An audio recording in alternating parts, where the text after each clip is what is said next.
Cool Figure TV. Revolutionary salute. Revolutionary salute. Like, share, subscribe.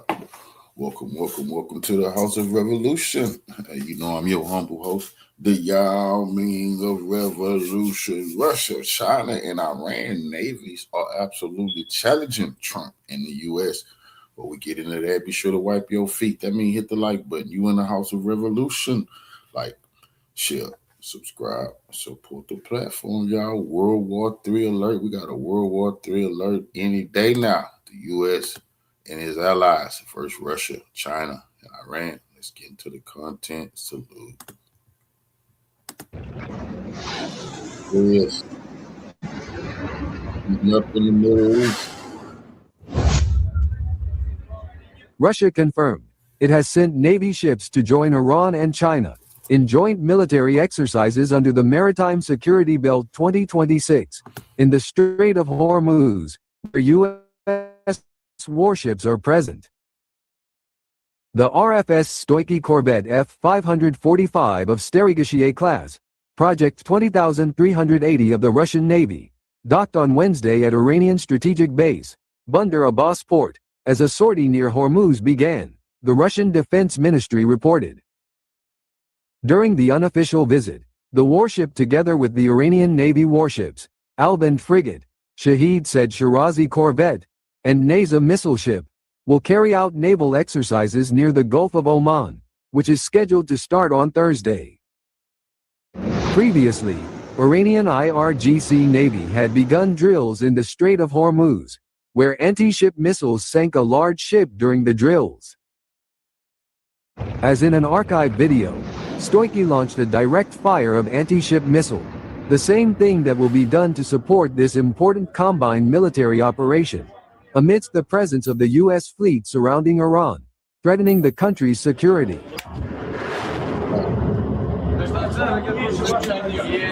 Noteworthy, Iran temporarily closed the Strait of Hormuz for several hours, due to a naval drill with direct fire, reportedly carried out as a security precaution.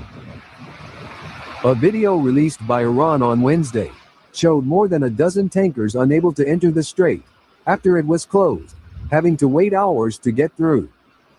Iran maintains shipping corridors for the largest classes of ships, so, naturally every ship must pass through some portion of Iranian waters, except for small and medium vessels, which can pass through Omani waters. It seems that not only the U.S. can blockade Iran, but Iran is ready to completely close the Strait of Hormuz and stop all oil shipments, if they are attacked by any aggressor. Currently, the Russian-Chinese fleet is taking part in guarding the Strait of Hormuz, which is surrounded by the American fleet. Unable to face either Russia or China, the U.S. believes it can conquer Iran, and thus re-establish its hegemonic role, which it lost after the defeat in Ukraine, the expert said.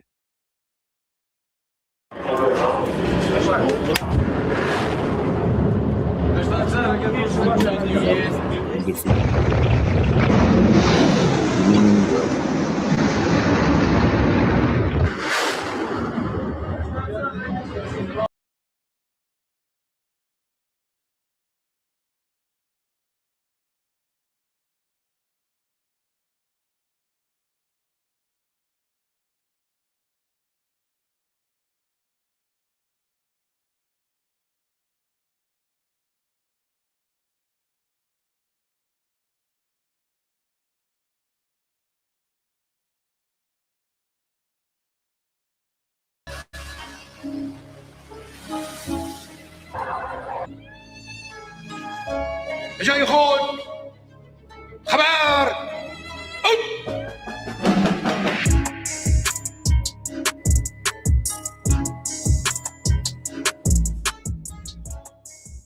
Iran's supreme leader, Ayatollah Ali Khamenei, has issued a direct military warning to US President Donald Trump, openly challenging American naval power in the Gulf. The warning comes hours after Russia and China confirmed they are sending warships to join Iran for joint naval drills in the Strait of Hormuz, turning the world's most sensitive oil choke point into a flashpoint. They keep saying they have sent an aircraft carrier towards Iran. Yes, an aircraft carrier is a dangerous machine. But more dangerous than an aircraft carrier is the weapon that can send that carrier to the bottom of the sea. They repeatedly claim their army is the strongest army in the world. Even the strongest army in the world can be struck so hard that it cannot stand up again. U.S. threats backfire, Trump message, Khamenei framed U.S. threats and deployments as coercive pressure tactics that fail to break Iran and instead harden resistance inside the country.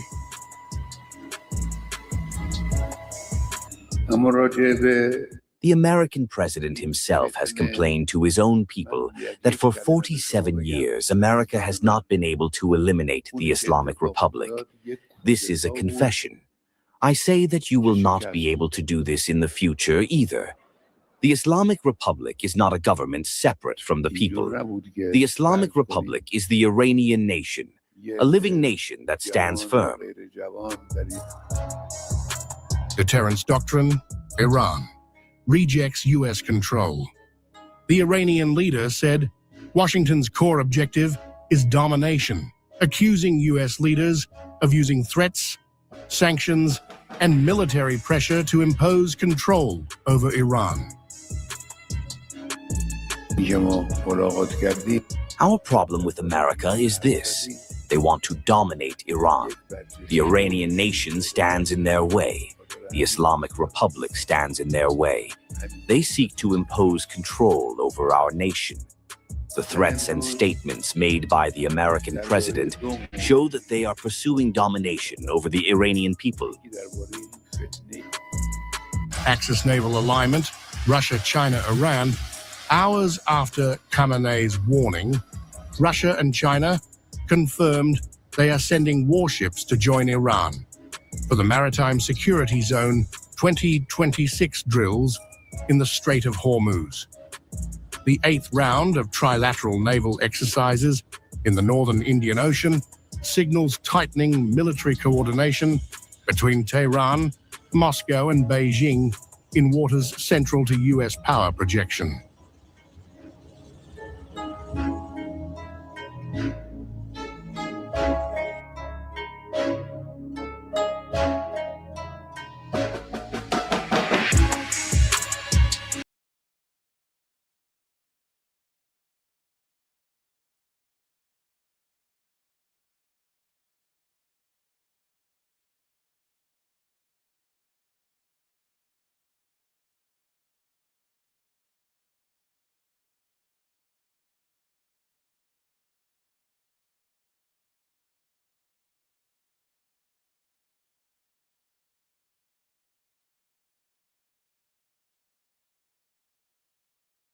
Iran, and we've got warnings now that people should think twice before flying this weekend.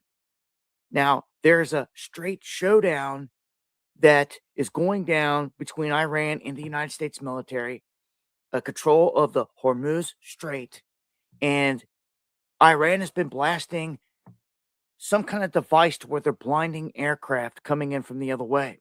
Now, the Pentagon is gaming out a multi-week, if not months-long campaign right now, oil surging on the reports that war is closer than anyone realizes.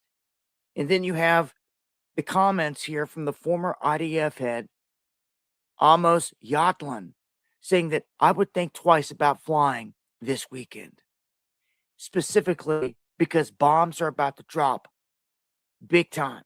The action that you see with all the flights here on the left.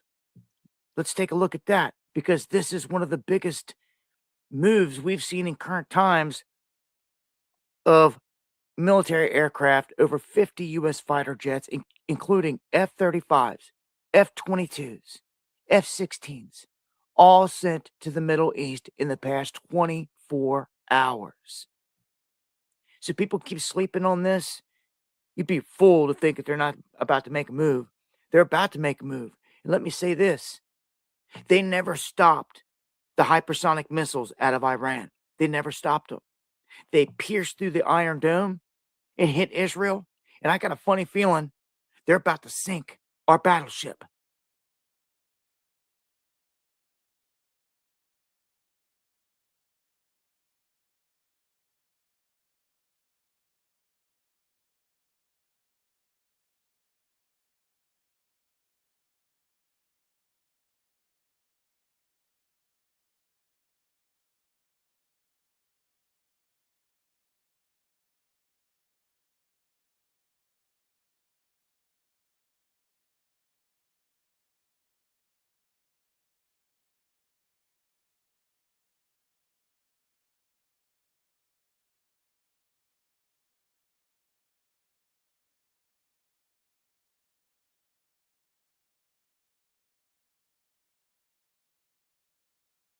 The negotiations, we've heard the American part, the Iranian part. The outcome was somehow positive. And here is what J.D. Vance said about the second round of negotiations. Negotiation, I will say this morning is, in some ways it went well. They agreed to meet afterwards, but in other ways it was very clear that the president has set some red lines that the Iranians are not yet willing to actually acknowledge and work through. So we're going to keep on working it. But of course, the president reserves the ability to say when he thinks that diplomacy has reached its natural end. We hope we don't get to that point, but if we do, that'll be the president's call. When I used to think about taxes, I would just cringe. I used to use a CPA. Yeah. And what is, Scott? Because you look at the situation in terms of the military and their movements in Iran and outside Iran, considering the United States, it's all somehow show us that something big is going to happen. What is your assessment of the current situation? If you remember when Donald Trump promised Iranian demonstrators back in January, help is on the way. And there was a lot of talk that the United States was going to launch military strikes targeting Iranian security infrastructure, suppressing security infrastructure, ostensibly to prevent the Iranians from murdering people in the streets. But we know what it was for, is to suppress the ability of the government to respond to this uprising. The president was told at the time that we have insufficient military force in the region to accomplish that goal, and as important, to protect ourselves from an Iranian, retaliation, Iranian missile strikes. And so a new reality set in that we had to hit the pause button. Now, if you understand what I just said, that the United States was vulnerable, its bases were vulnerable to Iranian military action. That vulnerability still exists as we speak. Now, the United States is deploying a tremendous amount of military power into the region, into bases that are vulnerable to Iranian attack. Under Article 51, the Caroline Doctrine of preemptive self-defense, Iran has every right to destroy these American aircraft as they arrive, because it is an imminent threat. So now we go to Geneva. We enter into negotiations. What's positive?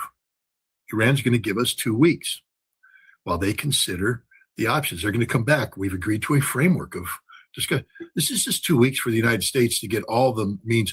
The first thing we did was deploy the missiles, the missile defense, THAAD, Patriot, and now we're deploying the strike capacity. And when we get to green on both defense, missile defense, and strike capacity, the president will pull the trigger, because we have no interest in a diplomatic outcome with Iran. Why the Iranian government hasn't figured this out yet, I don't understand. Our goal, our objective has always been regime change. And so I just think Iran has been suckered into a round of diplomacy, and it's being distracted by this, that they are sitting down trying to work through a framework around which they can advance the negotiations. Meanwhile, the United States is deploying military capacity to do what? We now know that if we're going to fight Iran, the requirement is that we have to suppress Iran's ballistic missile launch capacity early on. That in order to do that, you need just the kind of aircraft mix that we've got coming in: F-35s, F-15s, F-16s, F-22s. And we're going to launch, the guerrilla package of all guerrilla package. The guerrilla package was the strike that went into Western Iraq at the beginning of Desert Storm to take out, the Iraqi fixed arm launchers that everybody believed was going to be used to strike Israel. We're going to go in and we're going to be hammering all known Iranian ballistic missile operate. We're going to blanket the skies of Iran 24/7 for a week, nonstop, day and night air campaign. If a missile leaves, its hiding place, we're going to hit it. That's the plan. And while we're doing that, we're going to blow up Iran. When you take a look at what happened in December and January, it's very clear what happened. We know what happened. The United States, the CIA, and others have infiltrated over 100,000 Starlink terminals into Iran. And these Starlink terminals are used to create an alternative communication reality where we communicate inside, infecting the minds of people, using them to recruit cellular structures. Iran showed some capability of suppressing this and interdicting it, but ultimately they only got hundreds, if not just a few thousands of terminals. We're talking about another 70 to 80,000 terminals still in existence that have been outfitted with special Israeli software designed to prevent detection, frequency hopping, military style Starlink, which means that there is tremendous potential to generate more civilian unrest, violent civilian unrest. So the Americans are planning to bomb Iran, trigger massive protests, violent protests, suppress the regime, and carry out regime change, to include killing the supreme leader, trying to kill the presidency, killing the leadership. This is why Jared Kushner, I don't understand why the Iranians even accept this. They should have kicked him out of if I were the Iranian delegate, as soon as Jared Kushner sat down, I said, is it true that you met with Iranian opposition leaders in the United States before coming here to plan a future government of Iran? Yes, get the fuck out of here. We're not dealing with you. We're not dealing with anybody who thinks there's going to be a future government with Iran. If that's the position of the United States, these negotiations are over. And if you send another fucking excuse my language, if you send another aircraft into the Middle East, we'll take it out preemptively. I mean, Iran is setting itself up for failure here. They're negotiating with a man who is deliberately plotting against them, which means he isn't negotiating in good faith. Understand that. If Jared Kushner is preparing the follow-on government, how could he be negotiating in good faith? He's not. It's to buy time. And J.D. Vance sort of gave the farm away, pretending about diplomacy, but saying right up front, nah, we're going to pull the trigger. And we're going to pull the trigger before 2 weeks is up. That's my assessment of what's going on right now. I think the United States is setting Iran up for a mass war. Now, whether this war succeeds is another question. I'm not saying there's a guarantee of success. What I'm saying is that the people who were hesitant about a war set conditions, and those conditions are being met, which means it's like we experienced during the Gulf War when General Schwarzkopf didn't want to pull the trigger on the ground war too soon. So I think we had 5 criteria that had to be met in terms of suppression of the Iraqi Republican Guard, and we had a board on the wall that went red no, yellow maybe, green go, and the goal was to get them all to green. And that meant we could launch the ground war. And I remember as we were going on and it came down to battle damage assessment on how many things have been destroyed, Schwarzkopf was getting frustrated because people like me were saying, well, we ain't destroying certain things. So finally they just went, we're going to change the way we calculate. No more analysis. We're just going to do numbers. If we drop X number of bombs, we can concern a certain amount of percentage. Ding, ding, the lights change, war go. And that's how it worked. But I'm saying that's what's happening now. There's a board somewhere in the Pentagon with all the green lights of things that have to happen. And when they all turn green, the president will be told to launch. But the goal of the president isn't to find a diplomatic solution. Diplomacy in past practice is the determination of future action. What did we do in June? We promised the Iranians negotiations. We lulled them into a false sense of complacency, and then we bombed them. Right now, we have Iran engaged in negotiations. We had a very positive outcome. Araghchi said, oh, it's positive. We're going back and we're going to work on this framework. It's a lie. There is no framework. There is no good intent. There is no diplomatic outcome. There is a regime change plan. And diplomacy, the perfidy that we're doing with Iran is part of this plan, to lull them into a false sense of complacency, to drop their guard. And then when all the lights turn green, and they're going to turn green very soon, we're going to hit Iran hard. Scott, I really believe that this perception that if they attack Iran, they're going to make a huge chaos in Iran, it's delusional, in my opinion. Yeah. That's not going to happen. It's going to have the total opposite effect on the Iranian people. They're going to, in my opinion, it's going to have some sort of unity that we haven't seen for such a long time, even more than what it has happened during the 12-day war, in my opinion. I'm not disagreeing with you, but to give you, just to throw a counter, I agree with you, but this unity will come at a cost. Because this time, again, where was the Baluch Liberation Army in January? You didn't see them running around, did you? Where was PJAK, the Kurds? Were they running around in their pickup trucks? No. Where's the Mujahideen al-Khalq? Were their cells mobilized in the streets, gunning people down? What about the cells of the monarchists? What about the Avaz Arabs? What about the Lor and the Azeri? All these groups that we've been arming over the years, they were all silent. I agree with you. I think that the Iranian people actually believe in the system that they have today. It's not perfect, but it's a system that they trust. It's a system that they're comfortable with because it's a representative democracy. I think the people doing the analysis of Iran missed that point, that the Iranian people actually do feel empowered and enfranchised by, by the way that they participate in elections in Iran. But the point is, I point to 80,000 Starlink terminals. There is a percentage of Iranians who don't believe that. There's a percentage of Iranians who want this system to change.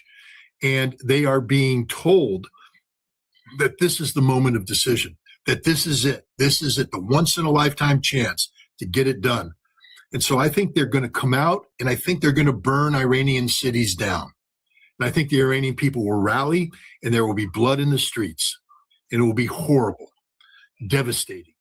I don't think the anti-regime people will succeed, because even if you kill Ali Khamenei, and I believe we are going to kill Ali Khamenei, I think he's a dead man. I think he knows he's a dead man. He's comfortable with that. But the Assembly of Experts has already picked the next leader. And if we kill him, there will be the next leader, because the supreme leader isn't a cult of personality. Supreme leader is a religious position integral to the Islamic Republic, and the Islamic Republic will fill it. The same thing with the presidency. Constitutionally, the Constitution will dictate the outcome. We don't trust the Constitution because we don't believe in the Islamic Republic. We are ignorant about this reality. And this ignorance allows us to believe that we can carry out a decapitation attack and nothing will replace it. We don't respect the resilience of the Islamic Republic and the resilience of the Iranian people. So I'm not disagreeing with you, but my problem is that, yes, the Iranian people will rally, but what will be left? That's the thing. There's no doubt in my mind that we will fail in our objective of collapsing the Islamic Republic. But the consequences to the people of Iran and to the region as a whole, and potentially to the globe, because, I think it's a 50-50 shot that we can suppress a lot of Iran's ballistic missile capabilities. 50-50 shot. That doesn't mean that Iran's not going to hit, but for instance, to turn Tel Aviv upside down will require a sustained barrage of missiles over time. Iran may not be able to do that. Iran may be sending one or two, missiles, a day that they can sneak out and fire. To take down Saudi Arabian oil fields will be the same thing, sustained barrage. I think Iran might have the difficulty in doing the kind of sustained barrages it needs to achieve the outcomes necessary for Iranian victory. But I do believe there will be enough to be devastating. What's going to happen is the Iranian regime will survive. Iran will be devastated. The region will be devastated. The United States will be embarrassed. And this is why. I mean, I can pretty much guarantee at the end of this conflict, everybody will say, this was a war that should have been avoided, which is why it must be avoided. But in order to avoid it, we got to be honest. We can't hide behind pride. Americans can't hide behind the pride that's saying, we're America, we're invincible, we'll be able to protect our power without question. We're going to suffer losses. There's no doubt about that. We're going to suffer losses, and we're not going to achieve the outcome we want. And it makes us look weak. Iran is going to be devastated as a society, and as a nation. It's going to lead to, horrible consequences economically global at a time when the global economy is already in a transition and teetering, to knock down one of the critical pillars of energy security. Some people will say the critical pillar of energy security. In Europe, Europe will just be flushed down the toilet of life once again as they make themselves irrelevant. Where is the voice of Europe in trying to stop this war? Instead, they're whispering their support for it. Where's the IAEA in this? Because this isn't just about Iran and regional. This is about the future of the Nuclear Non-Proliferation Treaty. If the United States carries out this strike against Iran, it means the Nuclear Non-Proliferation Treaty is meaningless. This is what Aragji said to the Conference of Disarmament yesterday before he had his negotiation. That it's essential that Iran be allowed to do what the treaty permits it to do, and it's essential that the United States live up to its obligations, not just to get rid of their own nuclear weapons, but not to threaten a nation. So basically, an attack against Iran is going to be upsetting the entire world order. It's going to have ramifications that go beyond simply Iran in the region. It'll be global ramifications. Which is why this war needs to be stopped. But my concern is that there's no voice that's being listened to by the Trump administration, shouting out, don't do this. I'm really disappointed in the millennial generation of the United States. American millennials, where are they? They're silent in the face of the death of disarmament. They're silent in the face of this war of aggression that's getting ready to be waged against Iran. They're ignorant of the consequences. They're just so totally disengaged from life. And what we can get into the reasons for that if you want. They don't know what it means to be an American. They don't know what the Constitution is. They don't understand the importance of what is it, Federalist 10 and Federalist 51, the danger of factions and the danger of tyranny. They don't understand the debates that happened at the birth of this nation that made this constitutional republic viable. And so the things that we warned about, the things that we were designed to prevent from happening, they have become factionalized, and they have become disengaged from holding to account an out of control executive, so that we have veered into the realm of dictatorship and tyranny. And they're silent. It's shocking. Anyways, I've sort of gone all over the place on this one. Do you see the fighter jets over the Iranian airspace fighting with Iranian jets? What Iran has? Do you see that sort of fight happening in Iran? Nathan Watkins doesn't believe in limits, especially limits on your property taxes. Watkins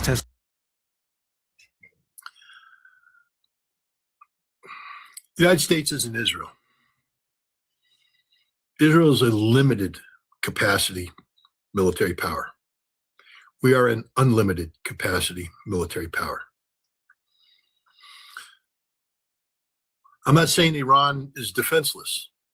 As I've said before, no plan survives initial contact with the enemy.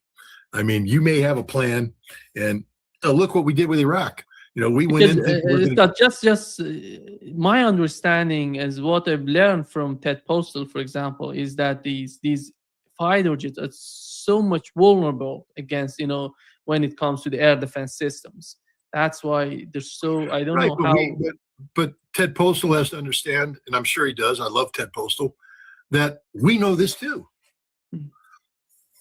I'm a guy that used to prepare for war. All right. I prepare for war by studying my enemy. And I study my enemy's strengths. And I try to find their weaknesses, and I try to develop tactics to go in. But I don't go walking into the boxing ring without looking at videotape of the fighter, understanding what my strategy is going to be. We know what Iran's capabilities are. We're monitoring those.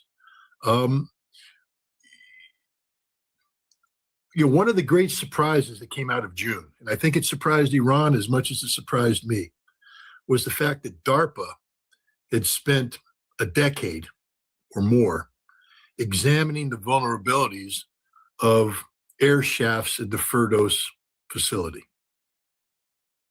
Did you really think that there was a scientist who was looking at the air shaft vulnerability and how to put a bomb down that and another bomb down that? No, we're all sitting there going, there's no conventional bomb that can take it out.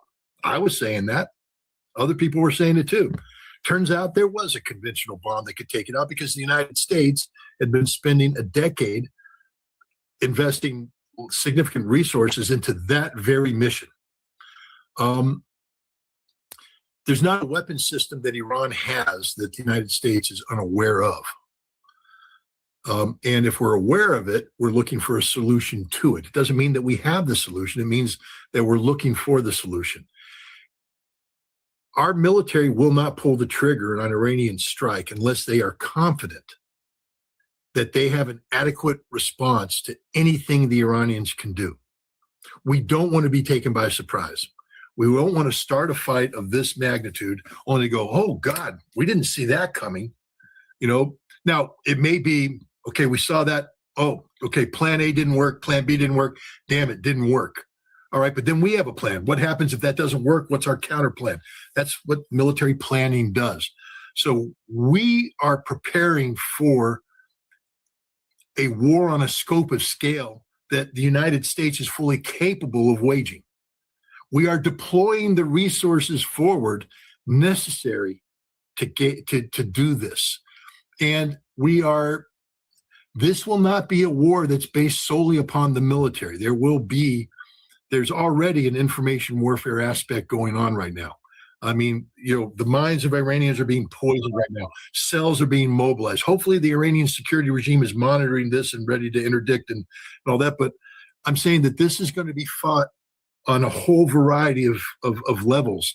And to sit there and just say that, we can't fly into Iran because they have S-400s or they have S-300s or because they have this.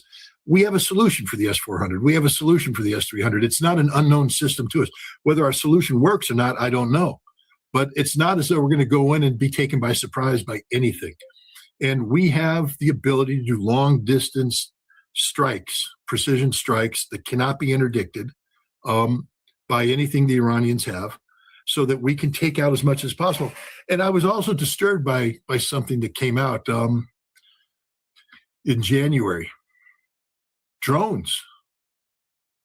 The opposition was firing drones against Iranian targets, local drones. Is there another drone network we don't know about? Is there another capability we don't know about? I only bring this up because knowing military planners and knowing the hesitancy they've shown in the past about launching an attack against Iran, there has to be a reason why they're willing to go this time. And the reason is that they have been told that we have solutions to the problems that exist. Again, whether those solutions work, whether we've properly identified the problems, but I don't think this time, I don't think we can.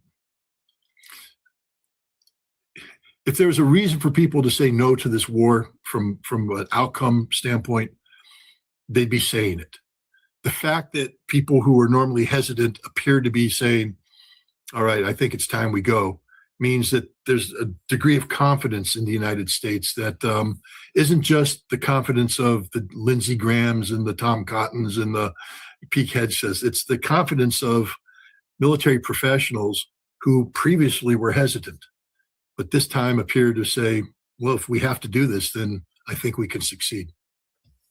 Yeah. We know that Iran, if something happens, Iran would use cruise missiles against the Arab states. And how do you see the capabilities of... I say we know that. Do we know that? See, this is half the problem. We don't know that. Because Iran has threatened to do this in the past. And it never happened.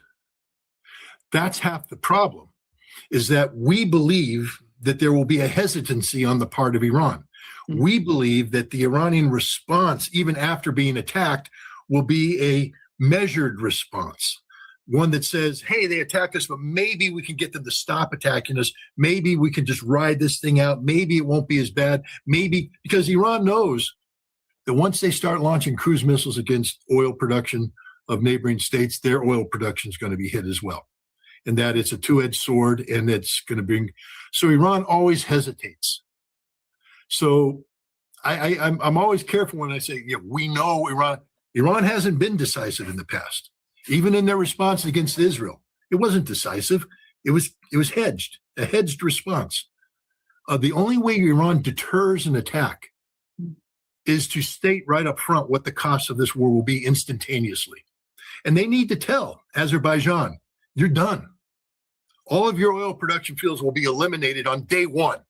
Saudi Arabia, no oil production capacity at all, finished. Everybody, we'll kill everybody. We're not going to sit by idly while you act passively in the face of an American-Israeli aggression against us. That we don't want war, but if it comes, we're burning the whole thing down instantaneously, day one. And now maybe Saudi Arabia goes, well, geez, maybe we're not thrilled about having all those F-16s, F-35s, F-22s based on our soil.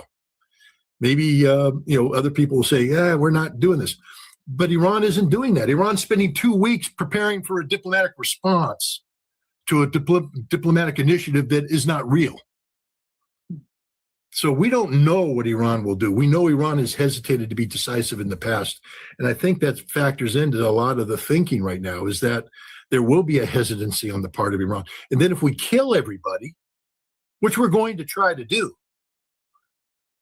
it takes time for even the best prepared people to get that next echelon up and running. And that creates even more hesitance. So if we can create a cycle of hesitancy, and by the time they were ready to respond decisively, to have suppressed capacity, then we win. And I think that's the thinking. Look, again, I'm an American. I don't want any dead Americans at all. I don't want any dead Iranians. I don't want any dead anybody. But if I were an Iranian, I would tell the United States, while these negotiations are underway, you cannot be deploying military forces into the region. If you don't withdraw these forces, we have to assume ill intent, and we will carry out a preemptive strike. Life insurance used to mean death insurance. Not anymore. Last year, my husband collapsed at work with a heart attack. Put America on notice. But right now, Iran's sitting there playing diplomatic games and letting America build up the knockout blow. I mean, what do you think is going to happen? And I remember during the Gulf War, everybody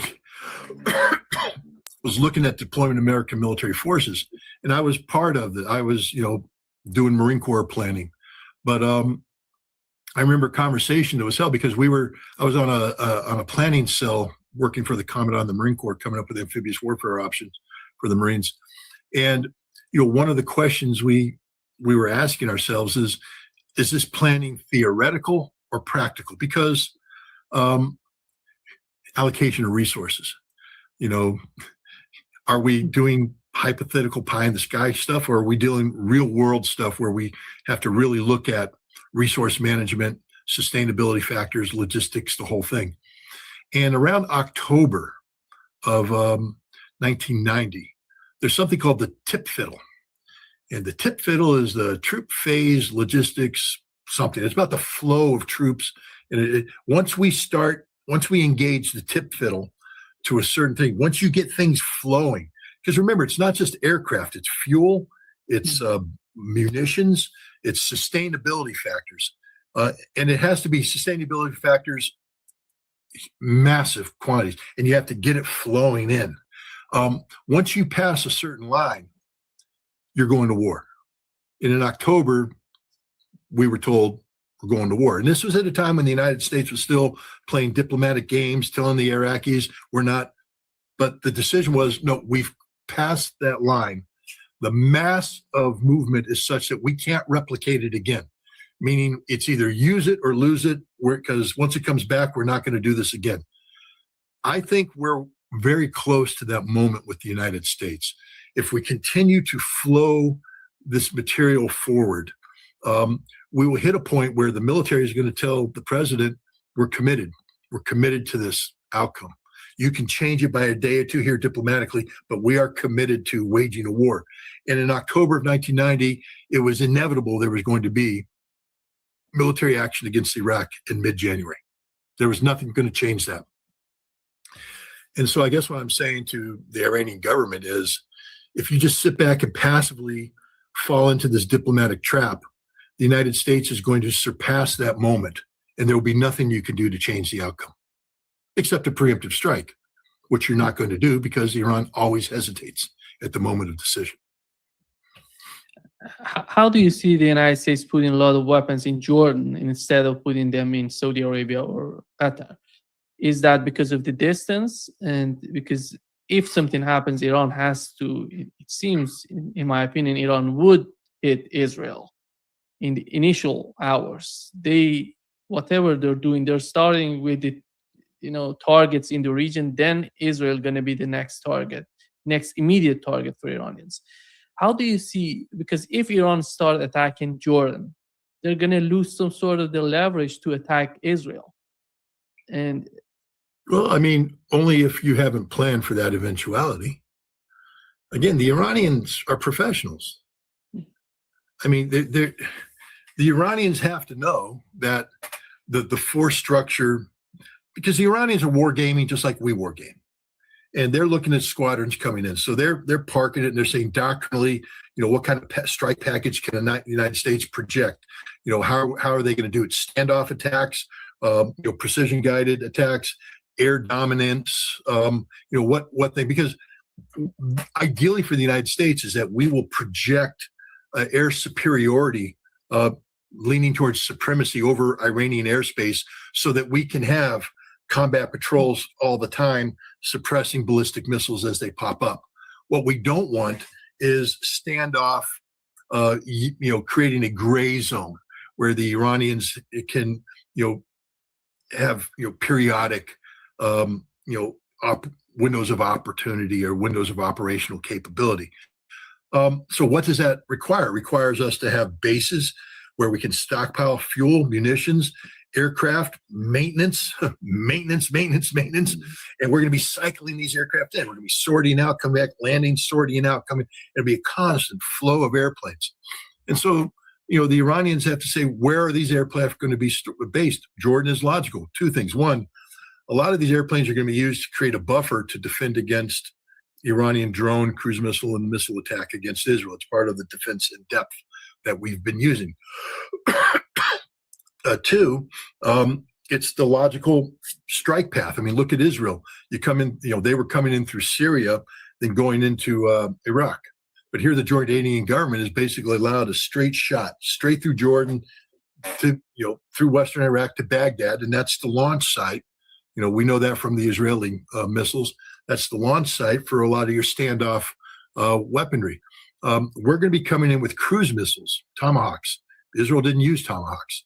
We're going to be coming in with hundreds, if not thousands, of Tomahawk missiles.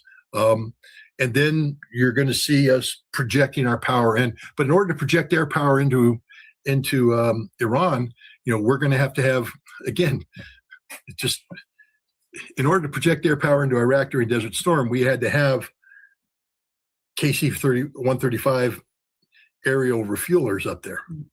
And the planes would come in, get topped off, go in, come back, get topped off, and land. Those need combat air patrol protection to protect them from any Iranian stuff. So all of this requires a certain element of American military power. The Iranians have to be looking at that, thinking about, how we're going to use our power. And therefore, do they just sit there and go, forget Jordan, we're going to pass over Jordan and hit only Israel? Or do they recognize that there needs to be a suppression? So I think you're looking at a military campaign from the Iranian perspective that includes suppression of any base where American military power is sourced.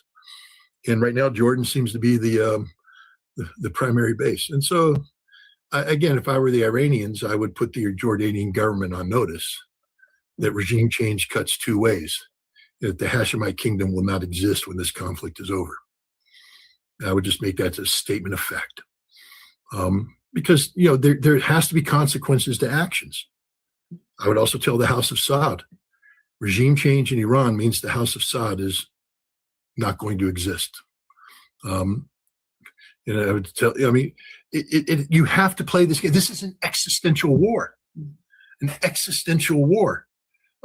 Iran wants to live in peace, but how can you live in peace with neighbors who are passive or facilitate this upcoming American aggression, American-Israeli aggression? All right, you got to stop buying generic Viagra if y'all over 40. You can get 9 pills of 100 milligram generic Viagra for just. I think part of what has happened during the visit of the head of the Iranian National Security Council to the region was that to communicate that with the other countries, with Qatar, with other countries, that if something happens, you're going to be in that game. It doesn't matter if you are actively in that or not. You're going to be the target. I think they have sent the message to the Arab states in the Persian Gulf. I don't know if the Arab states have to send a message to Jordan. I mean, the Saudi Arabians have to go to Jordan and say, what you're doing is an existential threat to us, and we won't tolerate it. There could be no American aircraft allowed on your bases. Scott, how many Tomahawk missiles? It could be. It seems that the main missiles that the United States would use against Iran are Tomahawk missiles, something like 600, 800 missiles altogether, considering 2 aircraft carriers, 15 destroyers, all these weapons in the region. It's going to be something like 800 Tomahawk missiles. Plus submarines. Yeah. Submarines, several submarines, in that. Because sustaining, but remember this, we're talking about sustainability. It's not just starting the war, but sustaining the war is much more You're important. right, but models of sustainability require us to have reloads. And we have practiced, replenishment at sea.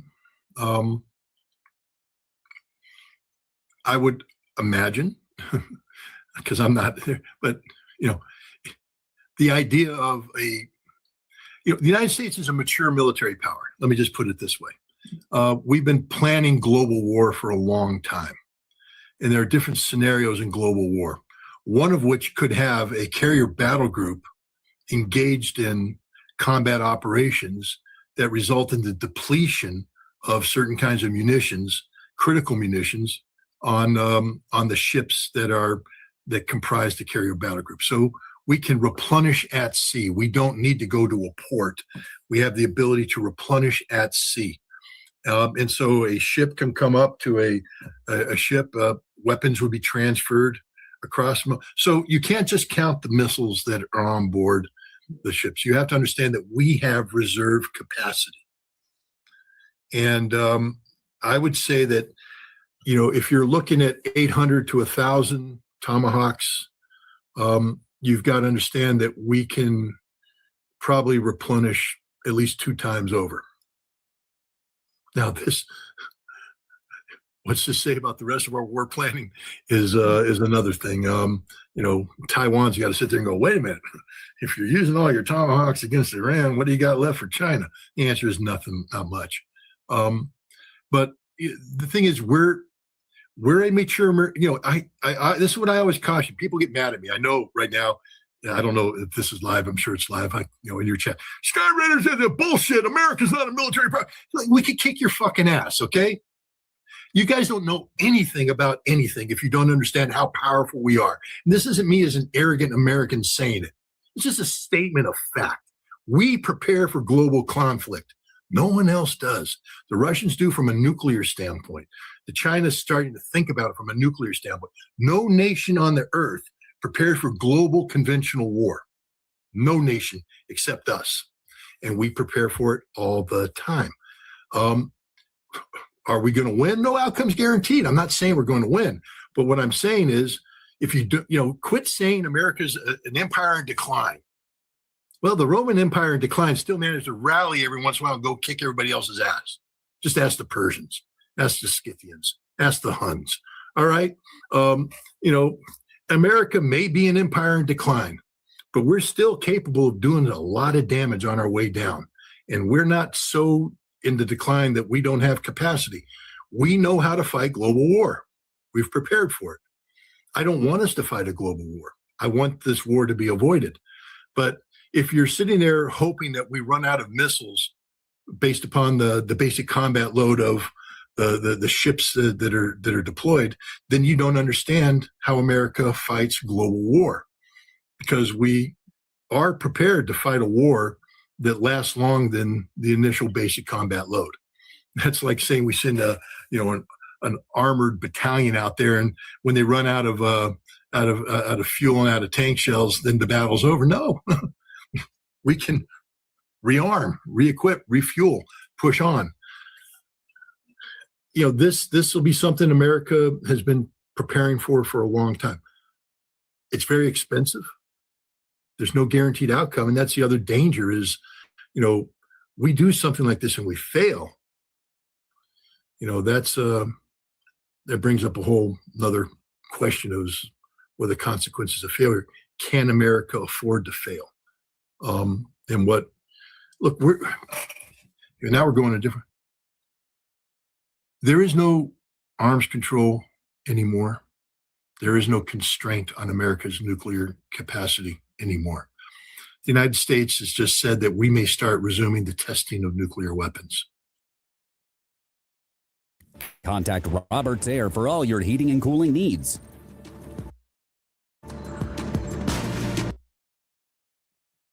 Just because we can. We're getting ready to upload warheads onto our Minuteman III, onto our Trident submarines to reverse the trajectory that had been in place since the START Treaty was signed in 1991, to lower the number of strategic nuclear warheads from around 30,000 to 1,550 today. We're now getting ready to jack back up to 4,000, 5,000, 6,000. In our budget, there's more production for new plutonium pits, which is why we need new nuclear testing, which means that we can take the number of nuclear weapons up even higher, not just strategic, but we're talking about expanding into non-strategic nuclear weapons so that we can be seen as having matched Russian capability, where Russia today enjoys a superiority in tactical nuclear weapons. We don't want to give Russia superiority into anything. So as we do this, understand that if we're going to put this much emphasis on nuclear deterrence, it's not just deterrence, it's nuclear war fighting. So then you have to ask yourself, are we really going to let Iran beat us? If we're going to do all of this, put all of these resources in there, put the full weight of America behind this, can we afford to lose? The answer is probably not. The problem is nobody can afford the war. It cannot afford losing the war. And I think, Scott, do you see the possibility of the war getting nuclear? Yeah, 100%.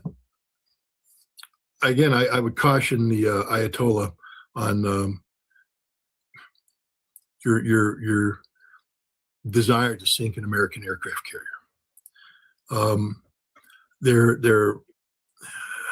I might mispronounce his name, Stavridis, former NATO Supreme Commander, U.S. Navy Admiral. He wrote a book, a novel, about a potential war with China, and in which in the South China Sea, there was an engagement where the Chinese sunk an American aircraft carrier, destroyed an American carrier battle group using their ballistic missile capabilities. Now, this is a man who knows what American war planning is, knows it intimately.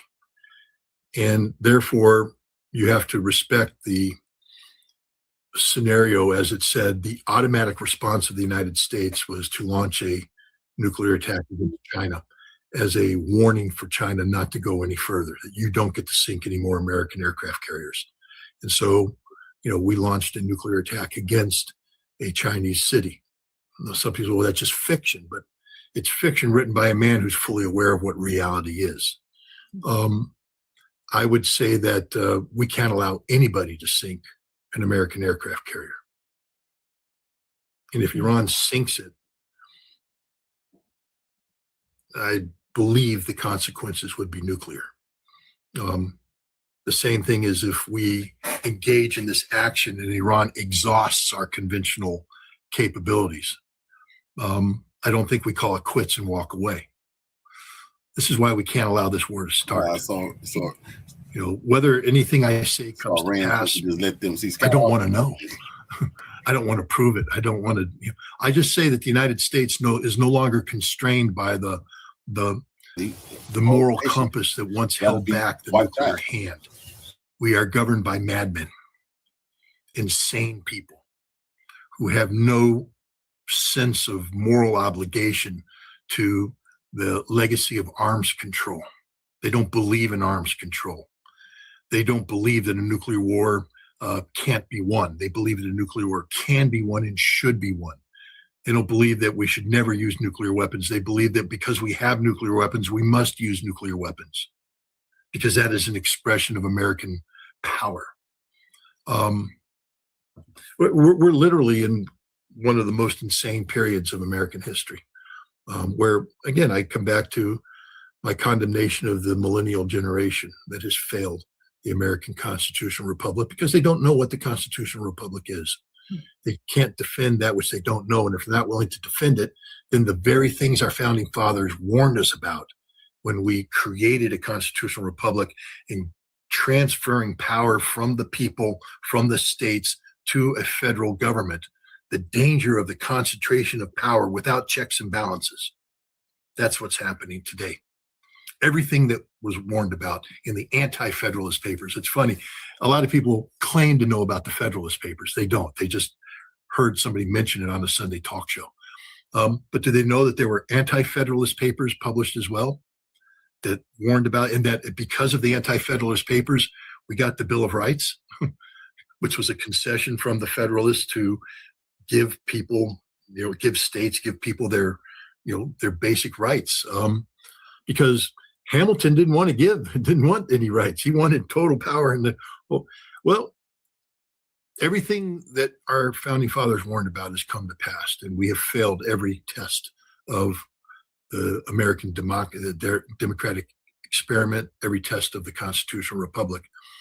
And so the government that's in play today, in power, it's a cult of personality that's governed by factionalism. And it is exercising supreme power with no checks and balances. We have a federalized judiciary where state courts no longer have any say. They're immediately overruled by a federal judicial system that has been factionalized itself, and now it supports a political party as opposed to supporting the Constitution. I mean, everything that was warned about has come to pass. And so when you have a madman, a dictator, a cult of personality with his finger on the nuclear button at a time when he has removed all constraint regarding, anything dealing with nuclear, don't be surprised if the outcome of an existential conflict is a nuclear war. I think, Scott, on the part of Iranians, do you see that Iran is planning how to respond together with Russians and Chinese? No. Do not get a consolidation loan until you see this. Hey, Mario Lopez here, and if you're thinking about getting a If they were, they'd be launching a preemptive attack. It's the only response.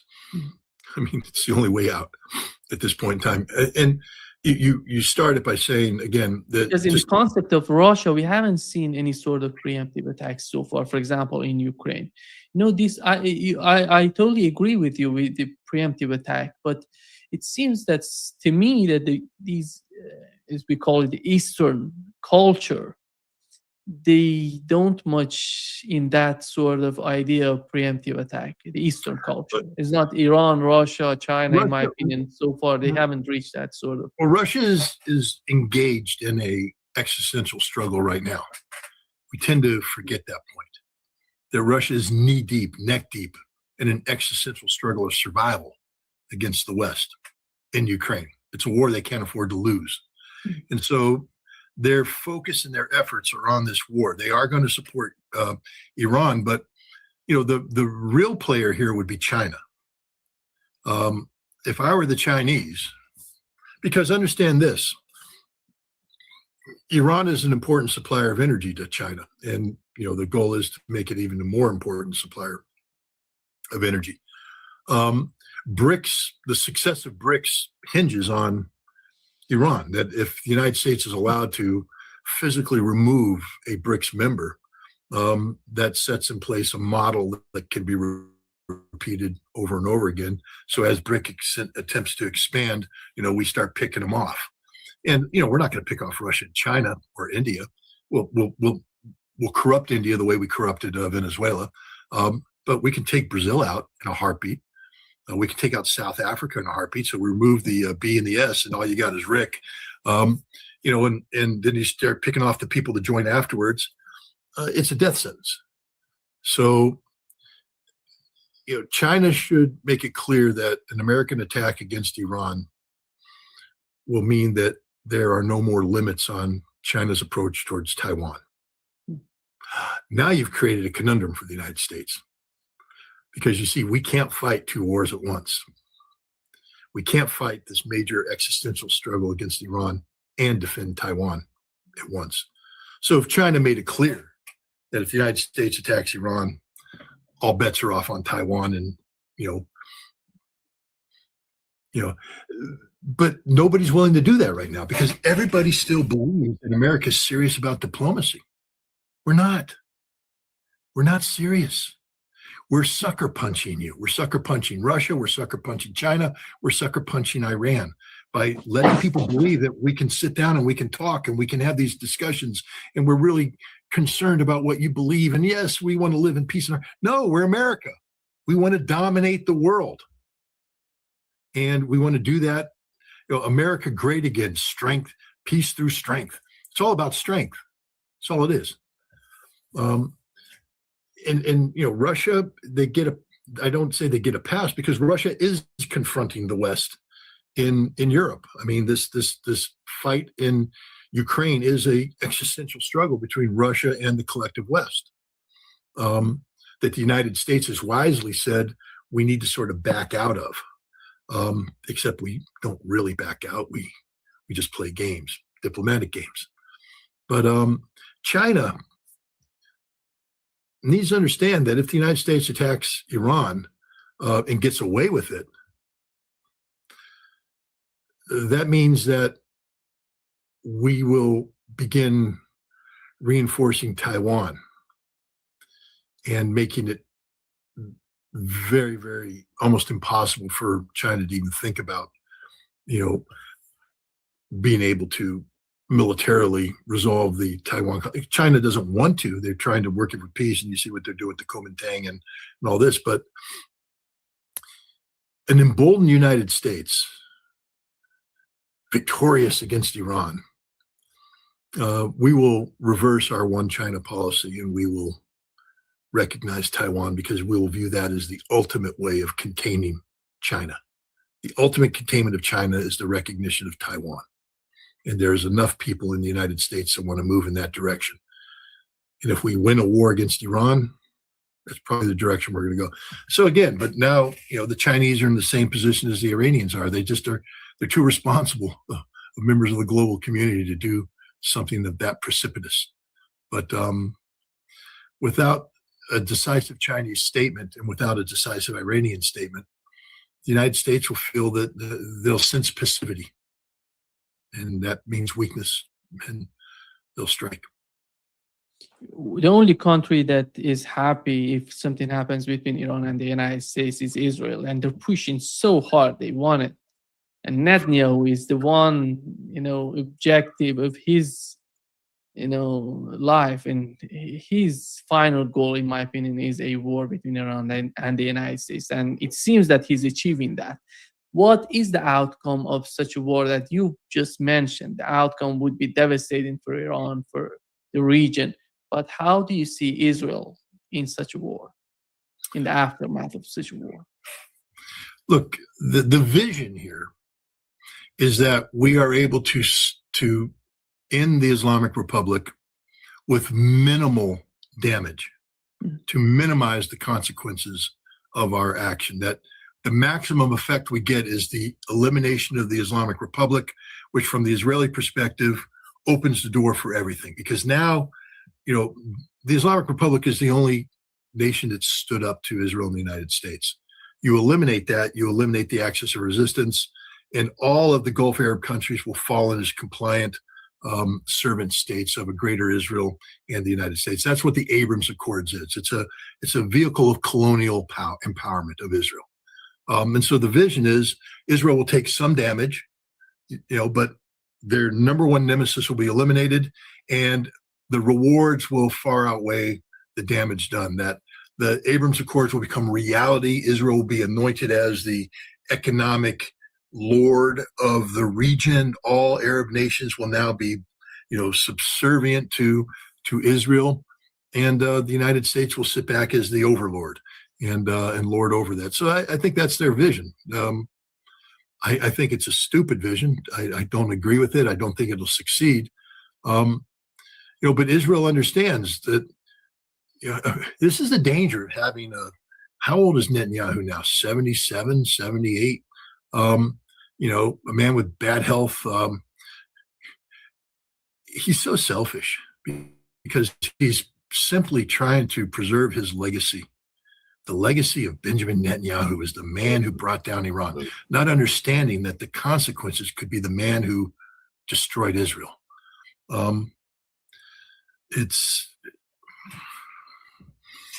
Israel is one of the most dangerous countries in the world, if not the most dangerous country in the world, because of its unconstrained ability to initiate violence at will without consequence. I'd like to see at least Iran make Israel pay some serious consequences for the violence this time. They had an opportunity in June. They missed that opportunity. They hurt Israel, but not enough. I'll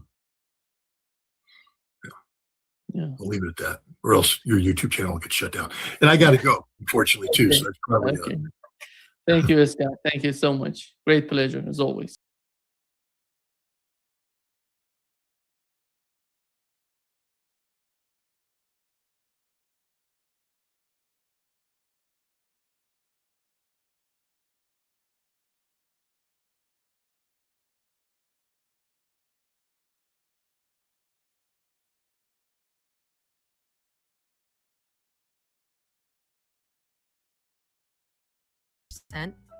Boost your volume up to 600% with sound. Wants a direct shooting war with Russia, with the United States. But how does Russia assist Iran in terms of defending itself? Well, this is an interesting topic because Iran is presenting for both Russia and China a platform of integration where they may be getting battle tested. Russia has developed for Iran in a very quick order an integrated air defense shield, something Iran didn't have. At first, Iran had S-300s, they had S-200s, the older systems, the 60 systems, which, by the way, still work against quite well against Tomahawks. When the Tomahawks are going to actually explode. The system, an integrated air umbrella is a system, if it's fully integrated, you have on the strategic level where you can start picking up and possibly intercepting enemy targets outside of the country you're defending, the territory you're defending. Then you have an inner layer where you're starting to defend on a strategic level inside that country. Then you have on a battle theater level. Then you have on a localized level, and then you have pinpoint defense. The Panther is on a localized level. The Igla or the what's the American system? What can I remember it? Well, the shoulder fired man pads. Those are spot defense. That's the last line of defense. If something's gotten all the way through, or it lifted up somewhere very close, so it's within your range, like say a drone, or some helicopter just pops up, then you do spot defense. So this whole system, integrated system. Obviously, you're not going to be taking out ballistic missiles or cruise missiles with a shoulder-fired missile, supposedly. But you never know. But supposedly, yes, you can't do that. But you could take out a jet, for example, or a helicopter, or a large drone. But that's an integrated system, and it's integrated not just because it has multiple layers, it's because the radar systems and the systems themselves are communicating.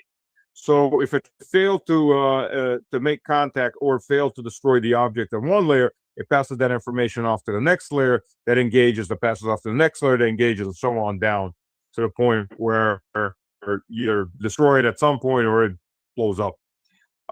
Which, by the way, what I said about the Tomahawks, the 12 Tomahawks Trump fired into Nigeria had a 33% failure rate to detonate. Their 4 warheads that were found undetonated. So they're bad batch. I don't know, but if that says the same thing about most of them, then the U.S. has even bigger problems. So that's on one level. Plus the radar system that went with it.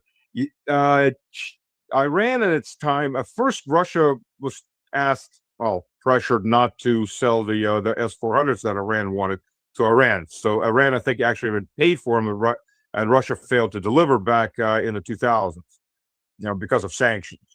After that, Russia was ready to deliver. Iran said, we're going to build our own system. We don't need the S-400. Well, they did build their own system, but it was much weaker and worse off and heavily damaged in the 12-day war.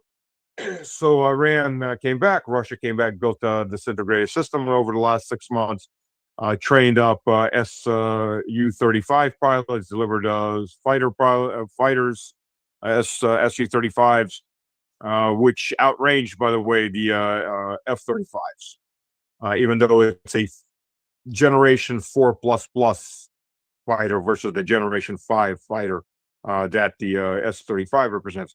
That's on one side.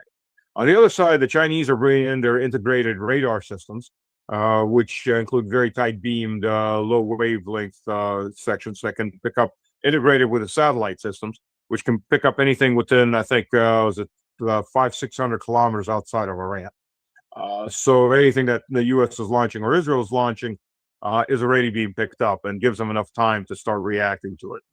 If you figure if the missile's flying at 1,000 kilometers an hour, a cruise missile, for example, you still have about 30 minutes to react before it's in your airspace, which is a lot of time, actually, for anti-aircraft systems. The whole point is to try to cut that time as much as possible. Again, stealth aircraft are not invisible. They are very hard on radar, so that the hope is that they're over target or somewhere close to target by the time the radar system picks them up, or somebody visually picks them up, which is, by the way, how the Serbs took out several American F-18. Oh, no, those are F-18s. B-1s. Oh, yeah, those are B-1s. They put circles around people with radios, and they visually saw them coming in because they kept using the same flight corridor because they're invisible. Well, no, they're not. And with the radios, they communicated back, and then they got taken out with like an S-300 or an S-200 system because they were able to lock onto them as they were almost point blank. So you're with these two systems, the Soviet or the formerly Soviet, now the Russian system, and the Chinese system integrated. We may be watching a synthesis of something much more powerful and greater. Now the U.S. planners are writing it off. It's not really capable. They're not going to be able to do anything. There's a lot of bravado that has never been tested. So there's going to be, I think, a very big shock and surprise for the U.S. and Israeli and NATO forces if they start initiating contact. And I think they will. That's their problem. Whether Trump wants it or not, he's going to be backed into this war. All right, look, I don't know who need to hear this, but my man just tried that new 100 milligram generic Viagra for only 87 cents a pop from Friday Plans. We was having problems in the bedroom straight up, and it was messing us up, so we was desperate. It sounded like a scam, for real, but he tried it, and let me tell you what went down. He just answered a few questions online, a doc approved a free script, and it showed up at our door 3 days later in a plain package. The script was free and the shipping was free too. We was waiting for the catch, but it was really that easy. He tried it and he back to his old self. He like a stallion in the bedroom now, and our quiet nights is a thing of the past. He happy, I'm happy. It's been a burst of life for us. This is by far the best $7 we ever spent. But all of these things, they weren't present back in June when the US attacked the first time around, no? The S-300s were, the S-400s were not. And the decapitation strike at the beginning actually did damage quite a bit of, well, at least some. We don't know exactly how much, but at least some of the radars and some of the anti-aircraft systems. They killed key officers that would have been in charge of getting all that up. Plus, the Chinese systems, the multi-phase radar systems, were not there. So all of this has been brought in over the last 6 months, set up, integrated. We'll see how well it's integrated. Combat is the ultimate test when your life is on the line. So we'll see at that point just how integrated those systems are. But if they're as integrated as they may be, one thing that's going to happen is China, Russia, China, and Iran signed a trilateral alliance too. If this integration works, we may be seeing this on all over the Russian borders areas, or the Chinese border areas. China using the Russian S-300s, S-400s, S-500s, the 550s that are coming out right now, and Russia using the Chinese radar, and Iran both. So this could be a very big game changer. This synthesis of these two systems. We'll see. We'll see. Yeah. Well, this is one of the strange things I think was missing in the, well, you probably saw Marco Rubio's speech in Munich. That is, this whole, it was very imperialistic. I mean, he complained about the loss of European empires proudly being across the world, all of this being lost after World War II. However, I thought it was a bit strange because the assumption was we're not going to apologize for throwing away all these rules and liberal pretenses because we have to reverse our decline. We're going to just use extreme force in order to restore the empire. But if it was only that simple. The problem is if you punch too hard, if you get too aggressive, then the rest of the international system will begin to collectively balance you. And again, people used to call Kissinger's worst nightmare to have the China and Russia come together, but putting Iran into the mix, this is, of course, it would be the weaker of the three, but it kind of shows these three, large Eurasian powers coming together, or how foolish this idea is, that if you just, throw away all your inhibitions and go for empire, then no one can stop you. It seems not well thought through. But it's worse than that, Glenn. It's worse than that. First of all, there's minor players involved. There's also Belarus, obviously, North Korea. North Korea is nuclear capable. While we're at it, there may be Cambodia, which is much closer to North Korea. There may be, the other way around, Thailand. Which one initiated hostilities? Thailand's actually, I think, under American tutelage lately. Cambodia, right? Vietnam. if we're going to start going down that line. So yeah, the Turks aren't exactly thrilled with the CETA. They don't want the refugees. They don't want Iran being destroyed. They may not be best friends with them or far from it, but they don't want the chaos that's going to happen, especially on their own borders. And there's other countries involved. India right now has got a bad relationship. Now, India is, interesting enough, India, that was the biggest blocking force in BRICS on a combined currency of any kind, is now the biggest cheerleader. Modi and Trump had a falling out because Trump's mercurial attitude toward everything when he doesn't get his way. And, India is now the big cheerleader. Now, I'm not saying India is ready to join a military alliance of any kind, but that is a possibility. Russia is brokering Indian-Chinese peace, and there is actually quite a bit of trade between the two, interestingly enough, that people don't talk about. So we'll see. We'll see how it goes. There's always Pakistan. Pakistan made overtures toward Iran, stating that if Israel uses a nuclear weapon, Pakistan will use a nuclear weapon on Israel in defense of Iran. So there's a lot of at play, not just counting the three. There's a lot of other issues at play that could really, really change the outlook. And you're absolutely right. Nobody likes the big bully. The international tendency is, if somebody's coming at you, one guy, two guys, three guys, everybody figures out, we're probably next, time to rebalance it. And when somebody like Rubio in his, I call that his speech, the call to re-empire, all of Western civilization, the only things that it reached that were worth anything was empire. That's what you get from this speech. There was nothing else for Western civilization but empire. Its glory was empire. Well, there's several problems with that. First of all, though, to understand where Rubio is coming from, his ancestry? Yeah, Cubans, no?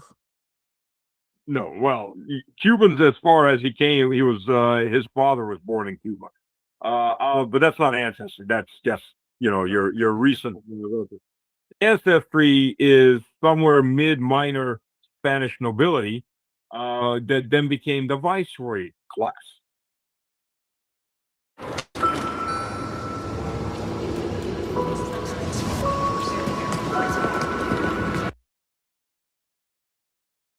His family were his ancestors, not that far back, 100, 150 years ago, were Spanish viceroys. They were the governors, that the nobility that was used as governors in the Spanish Empire.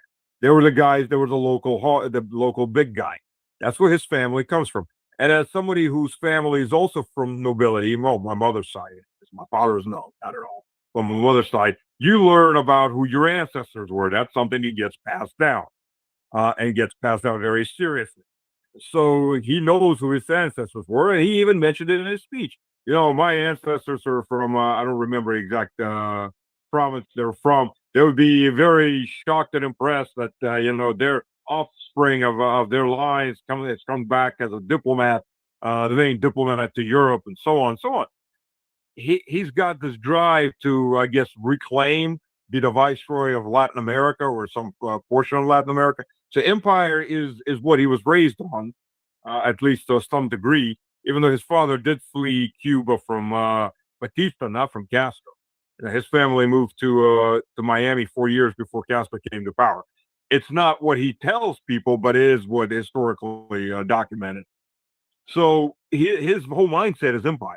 You're dealing with a person who, the triumph of Western civilization is empire, enslaving the third world. His ancestors were the big guys that sat over the dirty, ugly peasants and beat them around because we were the viceroy class. And I think that's very heavily influencing him to this day. Yeah, no, I thought that part was, even a bit offensive. That is that, European civilization has achieved a lot, and I would agree that there's been some decadence in place, especially in the civility and morality after the Second World War. But to reduce European civilization, that we had empires. This is what it was. This is what we must have back. It's a interesting, also a very telling of his view. But on the topic of the the Munich Security Conference.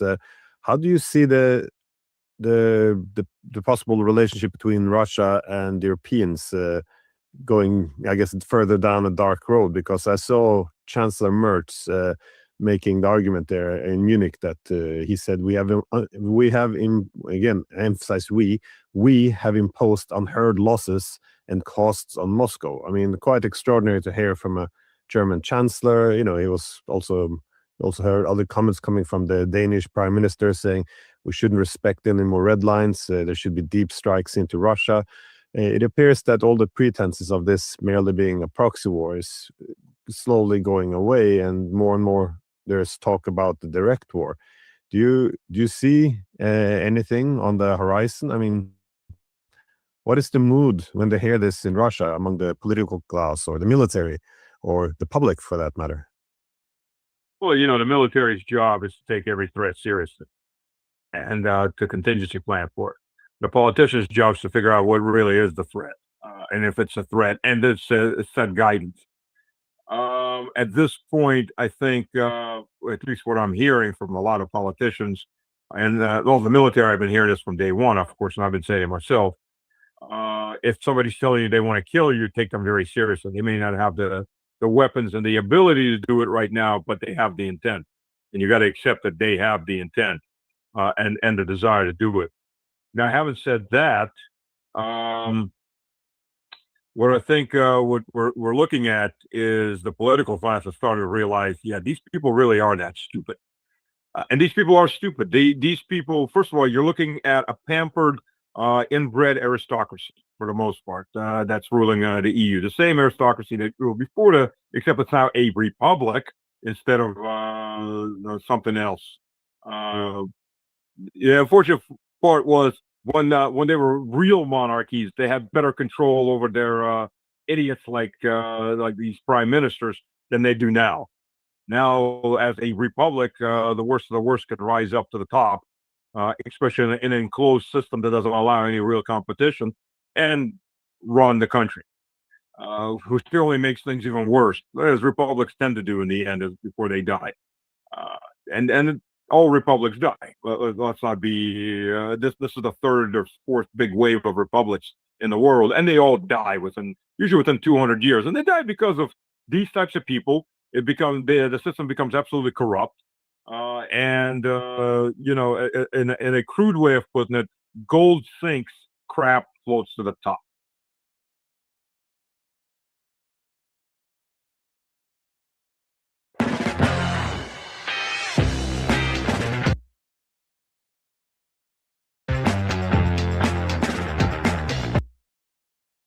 And that's how these systems work out. They're a popularity contest at best, and usually the people that are most popular are not the smartest. And worst is they're so rigged, it doesn't really matter if you're popular or not. You're going to get the power because you're in that rigging, your rigging class that has blocked off paths for anybody else. Well, Romania is a good place to start. The interesting thing, though, the U.S. State Department put out that Ursula von der Leyen has now rigged with 8 elections in Europe, well, not just the EU, but in Europe in general, because she did it twice in Moldova. So the EU is in the business of rigging elections. I know it's shocking. Nobody could see this one coming, especially after Romania. My God, that was just clear and cut fair elections. Whoops, wrong candidate. Elections canceled. New candidates in power. So you're looking at people that they have no concept of war. They have a concept. There's 2 concepts working. One, a lot of these people, their ancestry were Nazis, were out and out Nazis. I mean, even if you look at the head of MI6, I don't remember her name. Her grandfather was a Ukrainian Nazi and a mass murderer who was a wanted war criminal, but the British let him off. No big surprise there. And now his granddaughter, who carries that legacy, and I'm sure that legacy's been that's a genetic legacy, but as a family legacy, I'm sure she's been told all the glories of her grandfather, and she's carrying it on. And so on with a lot of these people. If you start looking into their family backgrounds, they weren't just some Wehrmacht. Most of them weren't just some Wehrmacht officer even. They were SS. They were card-carrying Nazis. And Nazism wasn't just in Germany; it was spread across all of Europe. I mean, Norway had Quisling, who was very happy to serve his Berlin masters after Norway was invaded by Germany. Granted, Norway was going to be invaded by Britain otherwise. Norway was in a bad position, regardless of which way it went. But maybe with the British, it would have been a little bit better than with the Nazis. But either way, you always find people in any country like Quisling who are more than happy to serve whoever that power comes in. And now you're over time, and I think this has been a goal, is the people that have been rising to power all over Europe are the people whose ancestry weren't just, like I said, Wehrmacht or any other country's militaries, but actual SS, actual party members. It's scary if you think about it, if you look at it realistically, in a lot of these countries. So you get people who are upset, they want revenge against Russia. They have no concept of what military service is. They have no concept of war. I think you could say for Hitler, he knew what war was from World War One as a corporal in World War One. What does Merz know? What does Schultz know? What do any of these people know?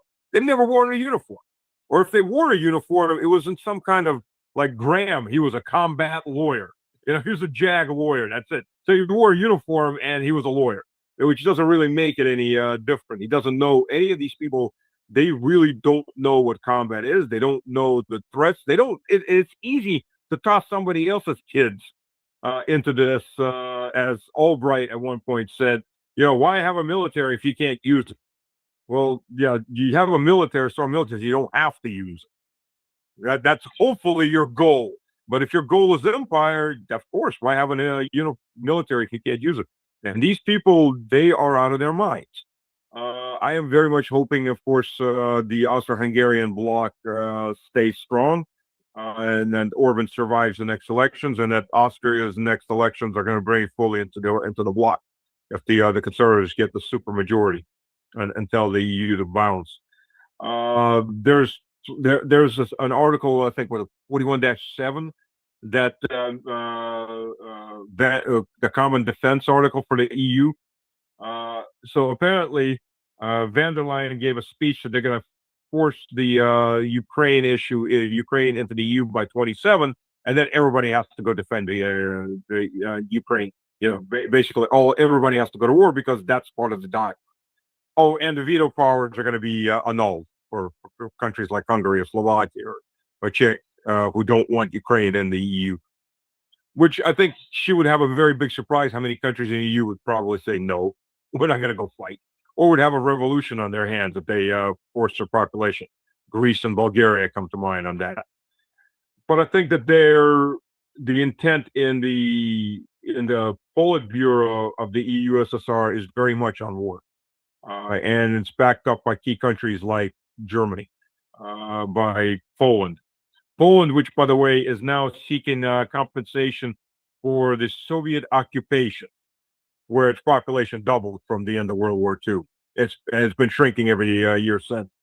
You know, okay, fine. If we're going to start going back in time, how about Poland's annexation of Western Ukraine and Western Belarus in 1920, or 500 years of Polish occupation of Russian land, or twice the Polish occupation of Moscow? I mean, we're going to start going back down all this down the way, why stop at 80 years ago or 40 years ago? Let's go all the way. Let's go 300 years ago. Let's go 500 years ago.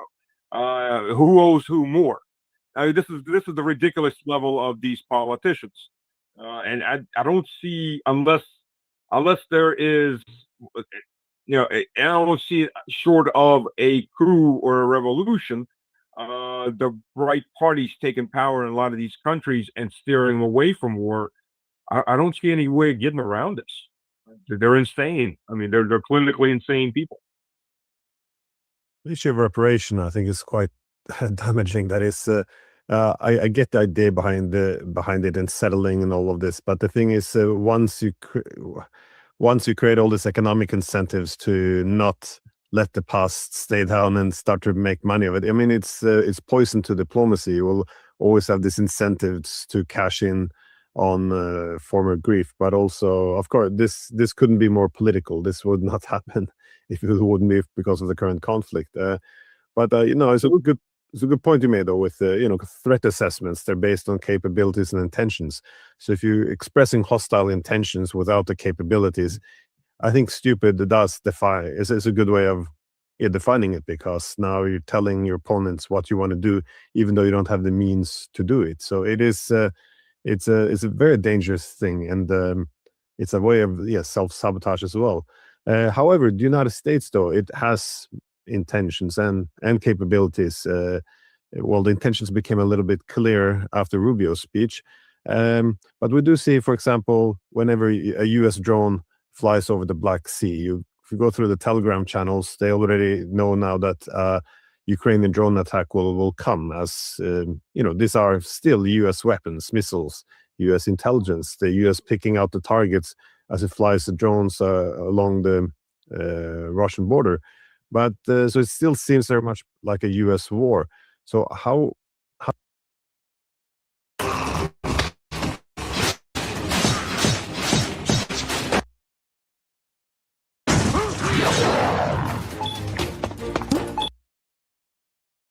do you see this affecting the talks now between the Americans and the Russians? Because Trump still insists that he's only a mediator, and this is a conflict between Russia and Ukraine only. Of course, every now and then, Rubio and the rest will come in and say, yeah, this is a proxy war, but at the same time, they want to be the mediator. So how do you see this working in the negotiations? Because surely, the mood in Russia must be getting quite angry about the very, very direct involvement by the United States. It is. I can't talk to exactly what's going on in the Kremlin. I haven't been invited there in a very long time, like never. Unlike, boy, if you listen to read Newsweek, it's on these other journalist endeavors, where apparently I'm like best friends with Vladimir Vladimirovich, and private all the secrets. But yeah, I learn new things about myself all the time when you read this kind of Pulp Fiction. But the reality, I mean, we've seen Lavrov come out and repeat the same message 3 times in 1 week, that this is all just a big boondoggle. It's going into a dead end, and something needs to be decided. I think the Russian and Vladimirovich's patience it's got to go down in the book of Zen. It's legendary. I think me personally, I would have struck already, at least some kind of preparatory blow as a warning. The U.S. first of these negotiations are pointless. I mean, let's just begin with that. They're absolute kabuki theater. They're going absolutely nowhere, and they're not going to go anywhere. Negotiations are never done this way. Like I've been saying, this is the McDonald's drive-through, fast food drive-through of negotiation. You're not getting real food; you're getting crap, plastic crap, basically. It's the same thing you're getting out of these negotiations. I think the Russian side was let's talk to the U.S. aside and pull them into our orbit because we can do mutually beneficial economic relationships. Well, so far the 3 businessmen that keep going, Gerald Kushner, Woodcoff, and the other guy, I cannot remember the third guy's name. He's an investment banker that's now head of the U.S. procurement, federal procurement office. He just showed up the last time in Moscow.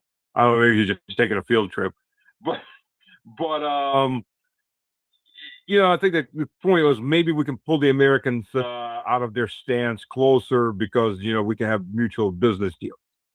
Now, the one thing Trump does not want is a lengthy war, which he may wind up getting as a rocket war in Iran. He doesn't want U.S. troops dying by the thousands in Russia, by the thousands or by at least the hundreds, if not thousands, every day in a full-scale war, like the Ukrainians are doing. That wouldn't fly very long at all in the U.S. Once the caskets come, then I have to start ordering a lot more American flags made in China to drape all the caskets coming in if they went down that road, and that's suicide for Trump.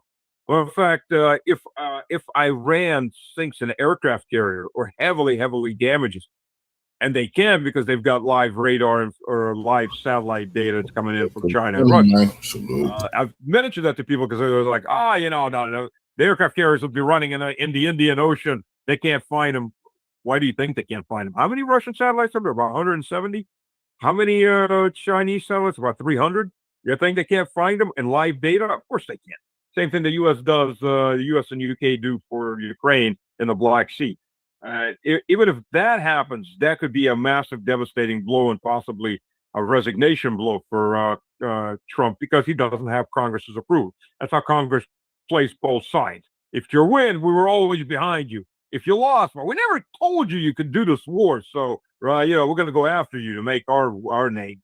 It's duplicitous, but that's American politics. But in this case, if you listen to what Marco Rubio said, we need our allies strong. We need to start rebuilding your empire. East, go east, young man. Go east and die under Russian tanks and artillery fire. That's what they want the Europeans to do. The U.S. isn't going to go fight this war. The U.S. is going to make money off of this war. Something I've mentioned quite a few times. You know what the Americans call World War II? No. The Great War. Not because it was great in size, but because it was great for America. The World War II. Hi, my name is Tami, and I would like to give you a few reasons why you should consider Lifted America out of the Great Depression and put her back on her feet economically, and because everybody whacked each other back and forth for depending who you ask when World War II started. With the Russian side, it was 41. With the European side, it was 39. With the Chinese side, it was 36. Depending on who you ask when it started, but because everybody whacked each other hard enough, the U.S. became the vast economic superpower on top of everything. It had, I think it was responsible for like 50% of world GDP at the end of World War II. And it was a great war. They went from being in the Great Depression, losing about 10% of the population, to all of a sudden being a world economic superpower.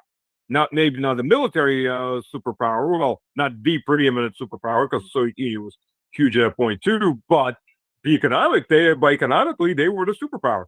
So the first article that I read, I think it was in Forbes, if I remember correctly, it was in 1999, that said, we need another great war. We need another big European war. That way we can write off our debts and we can become creditors and we can rebuild Europe.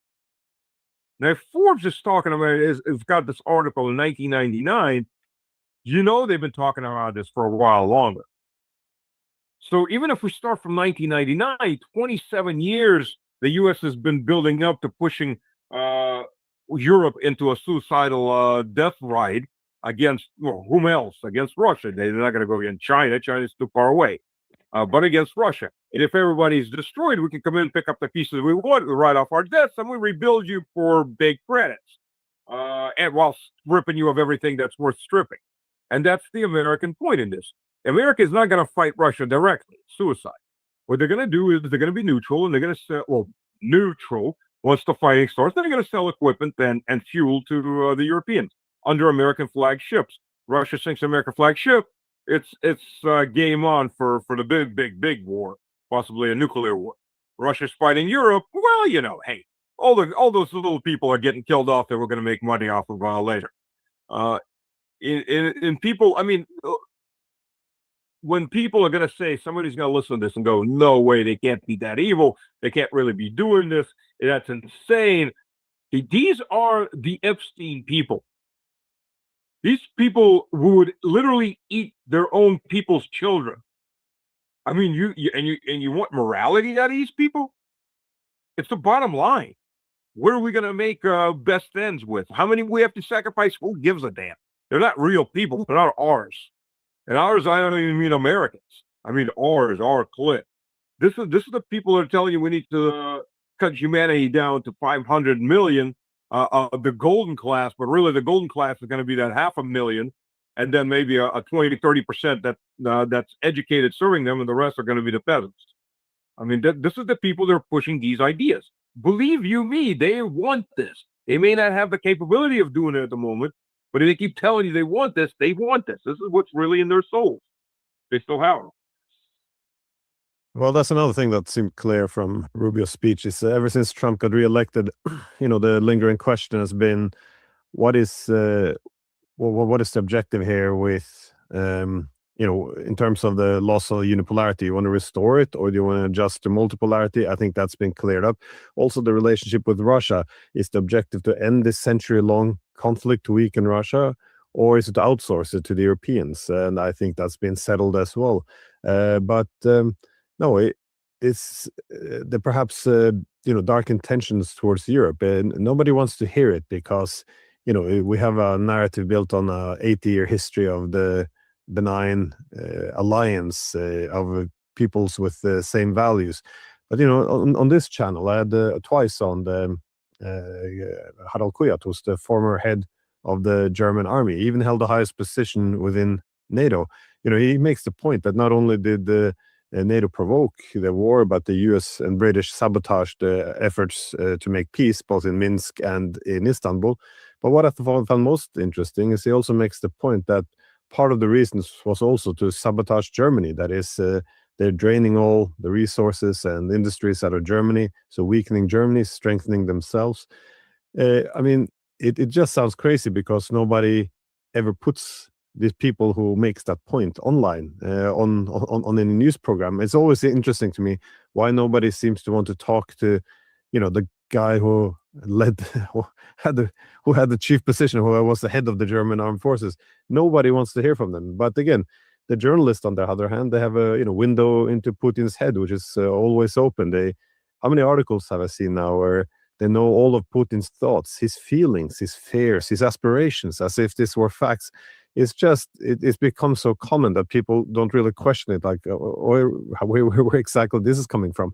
Where are these excellent sources? It's quite extraordinary. My last question. Sorry, go ahead. One other thing to add. Well, on this topic of the benign relationship between America and particularly Western Central Europe. Nathan Watkins doesn't believe in limits, especially limits on your property taxes. Watkins testified against Governor Abbott. I've got one thing to say to that. Operation Gladio. And if anybody doesn't know what Operation Gladio is, go look it up. That's the stay-at-home armies. I knew about Operation Gladio to begin with. I had an interview with Colonel Towner. She's retired Air Force colonel. And she's huge on that. I knew I'd written a couple articles on it, so I knew a lot about it, but she's a whole different level. You should have her on sometime to discuss that. It's amazing, just the amount of terrorism, assassination, control, political control. Crude, hard control, gloves off control that the Americans were exerting since 1948. For God's sakes, portions of Operation Gladio, portion of those CIA-funded and trained stay-at-home armies were trying to assassinate de Gaulle and his band, which is why NATO is now in Belgium and no longer in Paris, because de Gaulle they tried to kill him when de Gaulle was trying to negotiate and get rid of Algeria, because de Gaulle figured out real quick he was no leftist by any means, but he figured out if we keep Algeria, they're going to just flood us with people, which happened anyways after him because they opened the quarters. But he saw what was going to happen, what France was going to turn into. He's like, no. This is an anchor around their neck. We don't need Algeria. There was a coup against them in Algeria by a group of French officers, and with the help of the CIA people, they tried to assassinate him and his whole family. De Gaulle took that personally.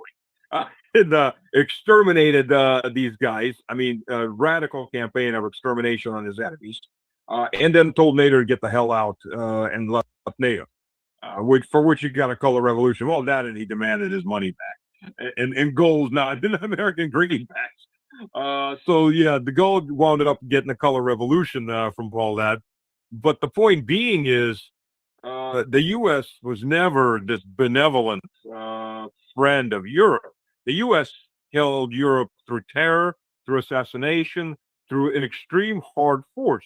Meanwhile, it was growing this generation of today's politicians who are sellouts. You know, when van der Leyen said, you know, I feel just as much at home in America as I do in Germany. She's not lying. I mean, these people's, you got to start wondering where these people's loyalty is. And one of the other things a lot of people understand is how the CIA operates with foreigners. You know, the CIA will come up to a general in some country and go, hey, we want you to work for us. We're going to give you major's rank in the CIA. Here's your passports. We're going to keep all that. You do the job that you're supposed to be doing. And if everything goes sour, or when you want to leave, you come to the U.S., we got a house for you. You know, you start working for the CIA as a major or as a captain, what have you, as opposed to, you know, you were a general. But, you know, you've got this money set aside and you've got a landing platform that you can flee to. And this is how they buy people. I mean, it's pretty well thought through. I mean, it's the evil but ingenious on the one hand, but they do this constantly. So you start to wonder who in your security services is working for you. Who are they really working for? Who are the real masters in the media and so on and so on. So there's been a corrosion and corruption of Central and Western Europe from the mid 1940s, since the end of World War II. And if we wanted an actual peace in Europe, well, 1948, Stalin asked to join the NATO, which is just being formed, and officially came into being in 1949. He just didn't quite understand at that point that it was being formed against him. Yeah. Well, not him in general, but against Russia in general, Soviet Union, whichever you want to call it.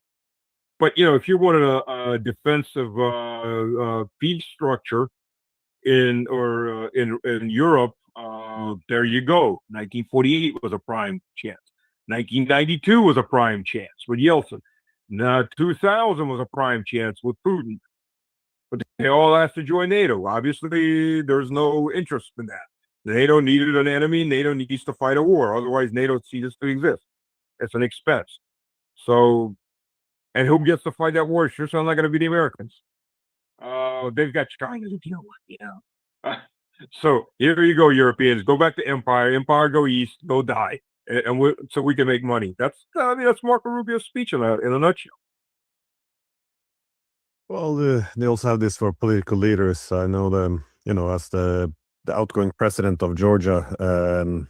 You know, she as soon as she left, she took a position at the McCain Institute of all places, and just moved across to the U.S. So it is a common post-career retirement plan. But this is one of the things that annoys me a lot in Europe as well. That is, you know, de Gaulle was considered to be one of the great statesmen. You know, he recognized that alliances doesn't mean it's overlapping interests. It's not completely identical, and when those come in conflict, you stand up for your own country. But now that we see the interest drifting apart between the U.S. and the Europeans, there's still no recognition. It seems that you know there are different interests, and you should, and your loyalty to the U.S. shouldn't go above your own.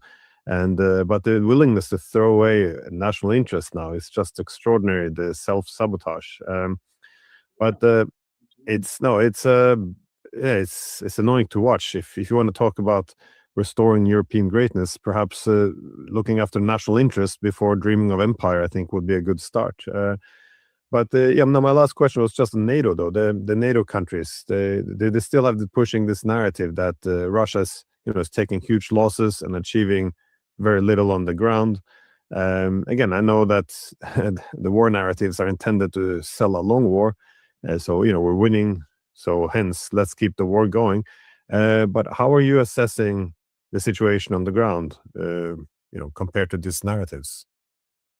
Well, it's obvious. I mean, that those narratives are built on nothing. They're idiotic. I mean, some of these narratives, especially the British press, are the worst of all. You know, the Russians are eating pigeons. The Russians are eating each other. Putin's throwing men with no legs back in the front. I mean, just whatever they can think of to outdo each other in stupidity and ridiculousness, they march forward with all glory and horns blowing. Anybody that's looking at the map yes, the map isn't moving as fast as, say, well, actually, it's moving faster than most of World War One was moving on the Western Front until the collapse. And then when the collapse happened, and then there's no more German government and there's no more German army. And all of a sudden, it's all over because now you can walk on in. The Western Allies never took a step onto German soil in all of World War One until the German army fully collapsed and German government collapsed. Then they went in with very little that was standing in their way.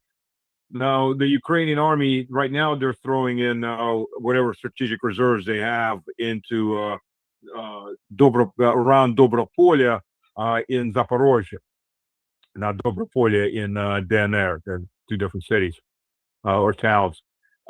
They came in pretty hard and fast in the north, maybe even too hard and fast because. And that's something that was interesting. They came in fast. They went through the new Russian lines really fast. I mean, they lost a lot of men and a lot of equipment because they tend to not, they don't spare their men or equipment. They just throw them in as much as possible into the meat grinder. And then about 3 days into or 4 days into this, all of a sudden Russia starts bombing the bridges across the rivers to the north. Skull that they were coming across. And their movement starts to collapse. So this is one of two things. Either Russia was caught off guard and surprise, here come the Ukrainians, or this was pre-planned. You collapse your line to draw your enemy further in. The reason the bridges weren't hit at first is so the enemy will pump in as much soldiers as he can into this new trap, and then they start blowing all the bridges, so they can't get supplies and they can't get reinforcements. And what they have is what they have. And then what? And the last day and a half or so, they start blowing the bridges 2.5 days ago. Day and a half, all reports of advance basically stopped. They're still making claims, but they don't have any video proof or any other proof of advance. Now, Russia's done this several times. You allow the enemy sucked in, and then you start hitting them on the flanks when he's in your prepared kill zone. So this is maybe something we're looking at there. Other than that, and a few localized counterattacks, usually trying to grab a little piece of terrain back for whatever reason or just for PR. And by the way, this all happened right before the Munich conference. So the Ukrainians usually do some kind of suicidal charge before any of these conferences under Zelensky's orders, because they have to have PR at the moment to show that they're still alive and in the fight, no matter how much they lose. Other than that, the rest of the front's moving in the proper direction. Well, proper direction for Russia, the proper direction for the West. There's advancements up and down the border areas in Sumy. They're combining these small buffer areas with a bigger area. Kharkov Oblast, the same thing. Kupiansk is being reclaimed a chunk at a time. Konstantinovka, Russian forces, they're fighting in the east. The southeast Konstantinovka, Russia has now moved up in southwest Konstantinovka. There's a river that goes right down the middle of that city and splits in half. Right up to the edge, have now entered Konstantinovka. Krasny Liman, just to the north of that, Russian forces aren't really fighting into the city itself. They're outflanking it right now and cutting off the final supply line. So to isolate those forces, right head on while the enemy's being supplied, cut the supply lines, and then wear them out that way. But from that, then from Krasny Liman, you go straight into Sliansk to the south and downhill. So it's all going in the right direction. I mean, again, you look at some of the stuff that these generals are even saying, and you've got to wonder. Like, for example, Representative Bacon, who was a retired Air Force general, and he puts out, from the British press that got its information from the absolutely truthful Kiev intelligence bureaus, the whole of the Ghost of Kiev and Tank Girl, that Russia's losing 27 people to every Ukrainian. Well, first, that's ridiculous and it's BS. You don't lose like that when you have air dominance, artillery dominance, ordnance dominance in general. Number two, who's press ganging people off the streets? Who had 100,000 desertions just in the first month and a half of this year.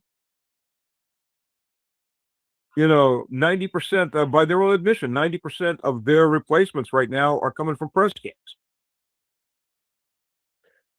Yeah, no, it's no, the numbers don't make much sense. He also had those. Well, at one point, he had the reports in British media where they had to make account for all those, the Ghost of Kiev and all of those fantasy stories, and they admitted that no, it wasn't real, but it was kind of the story we needed then. It was a moral booster. So it's more or less very open now about this is we're selling narratives, not necessarily reality. It was a feel good story about resistance, and so yeah, we went with it.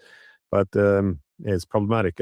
Sorry, actually, let me squeeze in one final last question here, because I did just remember that there's been some talks now in Moscow about that there's some split going on. That is between people like Kirill Dmitriev, who thinks it's a good idea to strike a deal with the U.S. based on trade and all of this. Then we can make peace based on this. And then on the other side, you have essentially Sergei Lavrov, who is more critical, let's say, about this prospect. How are you seeing this division, or you think that division is overblown? And then on the other side of Lavrov, you have the military that's supposed to make a strike, something like on London or Paris. Slightly different kind of strike. And I'm not kidding about that, by the way. Look, there's no such thing as a monolith government ever, anywhere. There's always going to be different factions. There's always going to be people with different views. Actually, be afraid if you run a government that actually has only your view. You've got problems then. You got serious problems then. So I think it's being overblown as far as there's not going to be a revolution or a palace coup or anything like that. That there is debate and there's factions that want a harder line. That's actually good that they're coming out. Because if nothing else, the West needs to be reminded that the only thing that's keeping them breathing is Putin's patience. And there's a limited amount of patience, whether you like it or not. And he is under pressure to just, let's get this over with the hard way. Just take the gloves off. I mean, honestly, if Russia wanted to, it could turn any Ukrainian city into Gaza or into Mosul quite easily. Those heavy bombers with the really heavy carpet bombing, they haven't gone up. They have never been used so far. That's something, by the way, the Europeans don't seem to understand either. If the fight with the EU starts or NATO, those gloves are off. There's not going to be this. Well, it's our people there and all that. No, it's just going to be mass destruction. It doesn't have to go nuclear. So I think from that point, it's good that there is multiple opinions, and there obviously, like I said, I don't believe in a palace coup or anything that's going to happen. And the West better pray real hard there isn't a palace coup, because if there is a palace coup, they're going to get their worst. They're going to get their big dream as their worst nightmare. They'll get that war, and they're going to get dead. They obviously don't understand what they're playing with, but we'll see. And the West is pushing in the Northern Europeans or the around the Baltic Sea. They're pushing hard to start a war. Obviously, we're going to block all Russian traffic. Well, yeah, that's an act of war.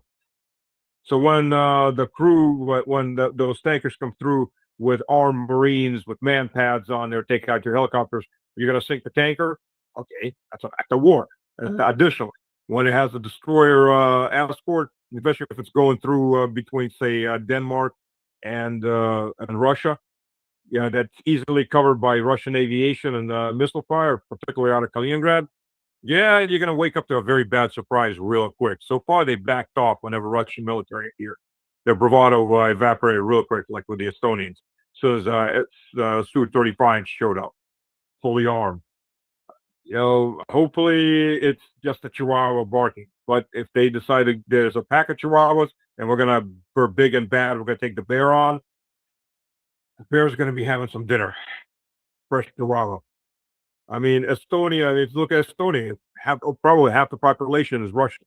Consider that most young Estonians have Estonian passports and have left Estonia, even though they still get counted in the census. And Russians, even though cities like Narva has been part of Russia since the Middle Ages, they get a great passport. They can't go anywhere, so they're there. So you look at places like that. Do you really want to start the fracas? But I mean, you're dealing with really stupid people. You're dealing with Captain Estonia. You've seen that photo for Kaya Kallas? Yeah, no. Well, she did promise us she would start reading books and get smarter. So she made it to the Marvel comics already. So I believe in her. She will she'll soon get to the good literature. You know. No, it's just I did see a report in the media that the Russians might be planning to kidnap her, and I thought to myself, well, that just makes no sense. You know, this I think it's from Napoleon that is never interrupt an enemy from making a mistake, but she's just one walking, talking big mistake. So, you know, why kidnap her? You know, to get all this brilliant analysis and insights out of the hands of the EU. None of this makes any sense. I mean, it's I'm sure the Russians are happy she's sitting there. Certainly, she's not doing the EU any favors. So. Problem with kidnapping her is she's easy to find. You look at the zone where the IQ drops tremendously. That's where she's at. She's in the middle of that black hole of IQ black hole. It's like, thank you. We've all gotten dumber. Just please shut up now. And may God have mercy on your soul.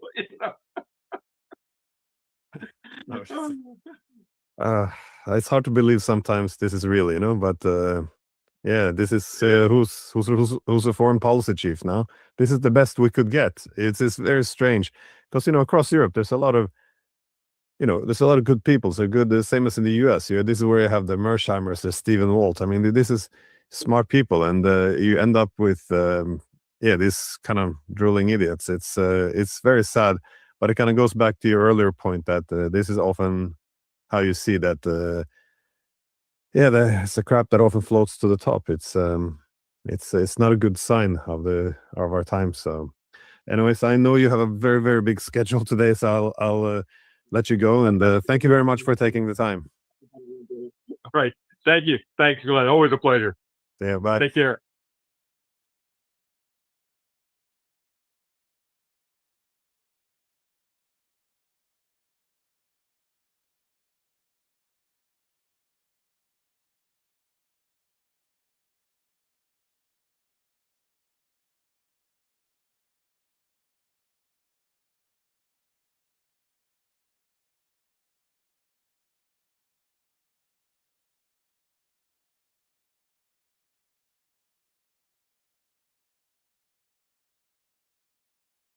No longer untouchable. For decades now, the U.S. aircraft carrier, doesn't matter, Abraham Lincoln, Gerald Ford, Eisenhower, you name it, has been the ultimate symbol of the American dominance. Sort of because it's a floating city of firepower that no enemy dare to challenge. Well, guess what? Iran just did. And the weapon they may have holding could change now the naval warfare forever. So the question we need to ask isn't whether Iran is bluffing. The question is, what if they are not? And this is again with that geopolitical dimension of what is happening now in the Strait of Hormuz, especially after the Iranians shut it down for a few hours yesterday, are moving so fast.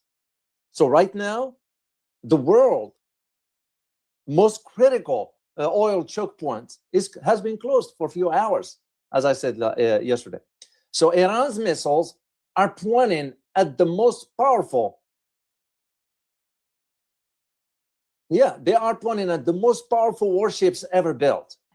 And buried in unconfirmed intelligence reports is a claim that is alarming the US. So as a matter of fact, US admirals won't speak about it publicly. And you know what that is? Is that China's most lethal carrier killing missile may have already been in the Iranian hands. This isn't a war game. This is happening as we speak. So this is what I'm going to be providing you my analysis about in this live stream, is to understand where things are headed. And I don't think so. I don't think so Iran is bluffing. So the first question we're going to ask, or rather not do, but rather ask, is what is Iran signaling and to whom? The timing of the message is also important. What happened yesterday with the closure of the Strait of Hormuz happened simultaneously with the second round of the US-Iran nuclear talks in Geneva.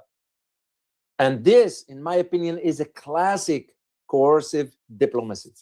So Iran is essentially negotiating with one hand and rattling the sword with the other.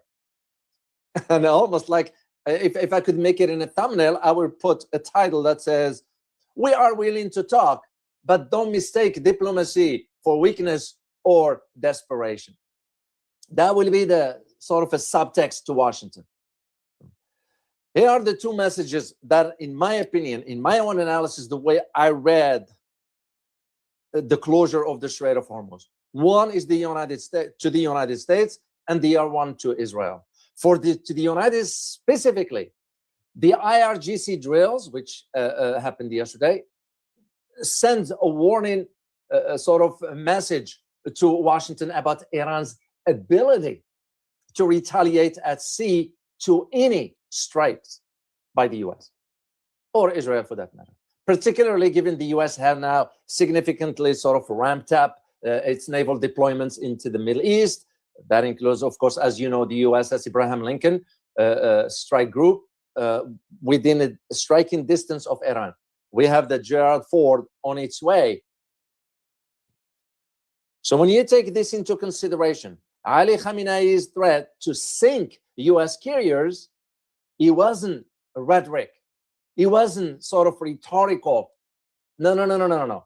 It was a compliment to the exercises that the IRGC conducted. And that in itself demonstrates, in a subtle way, demonstrates that Iran has the missile capability, the operational readiness, and the willingness to strike the most powerful symbols of American naval power. That's the way I read it.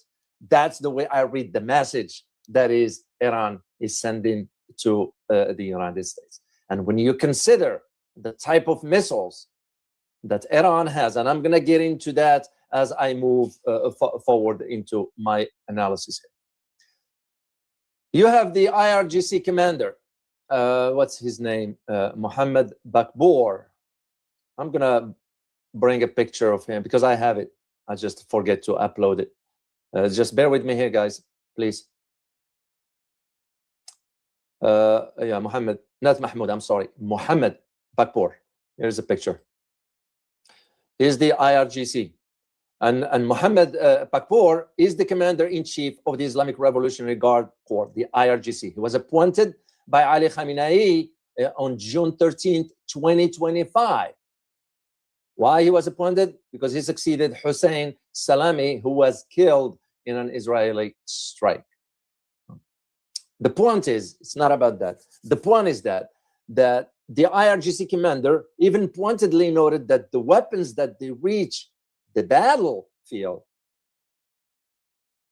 on the day of the, let's say, the war, will be different from what is shown in the exercises.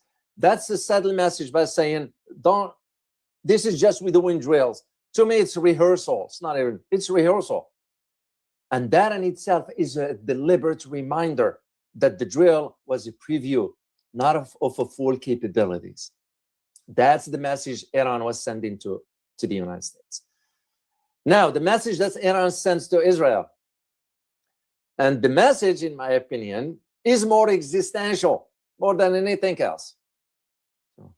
Think of it this way. Threats to the Strait have spiked global energy prices in the past. Remember last year? Including during the Israeli-Iran war in June. And Iran is reminding Israel that any military escalation, whether Israel strikes on Iranian nuclear sites or a broader conflict, carries with it an enormous economic cost, not only for Israel, but for the entire world. So Iran essentially is warning an attack on us triggers a global energy crisis that your American patron will have to answer for. But here is one of the tricky aspects that Israel is trying to do at this point.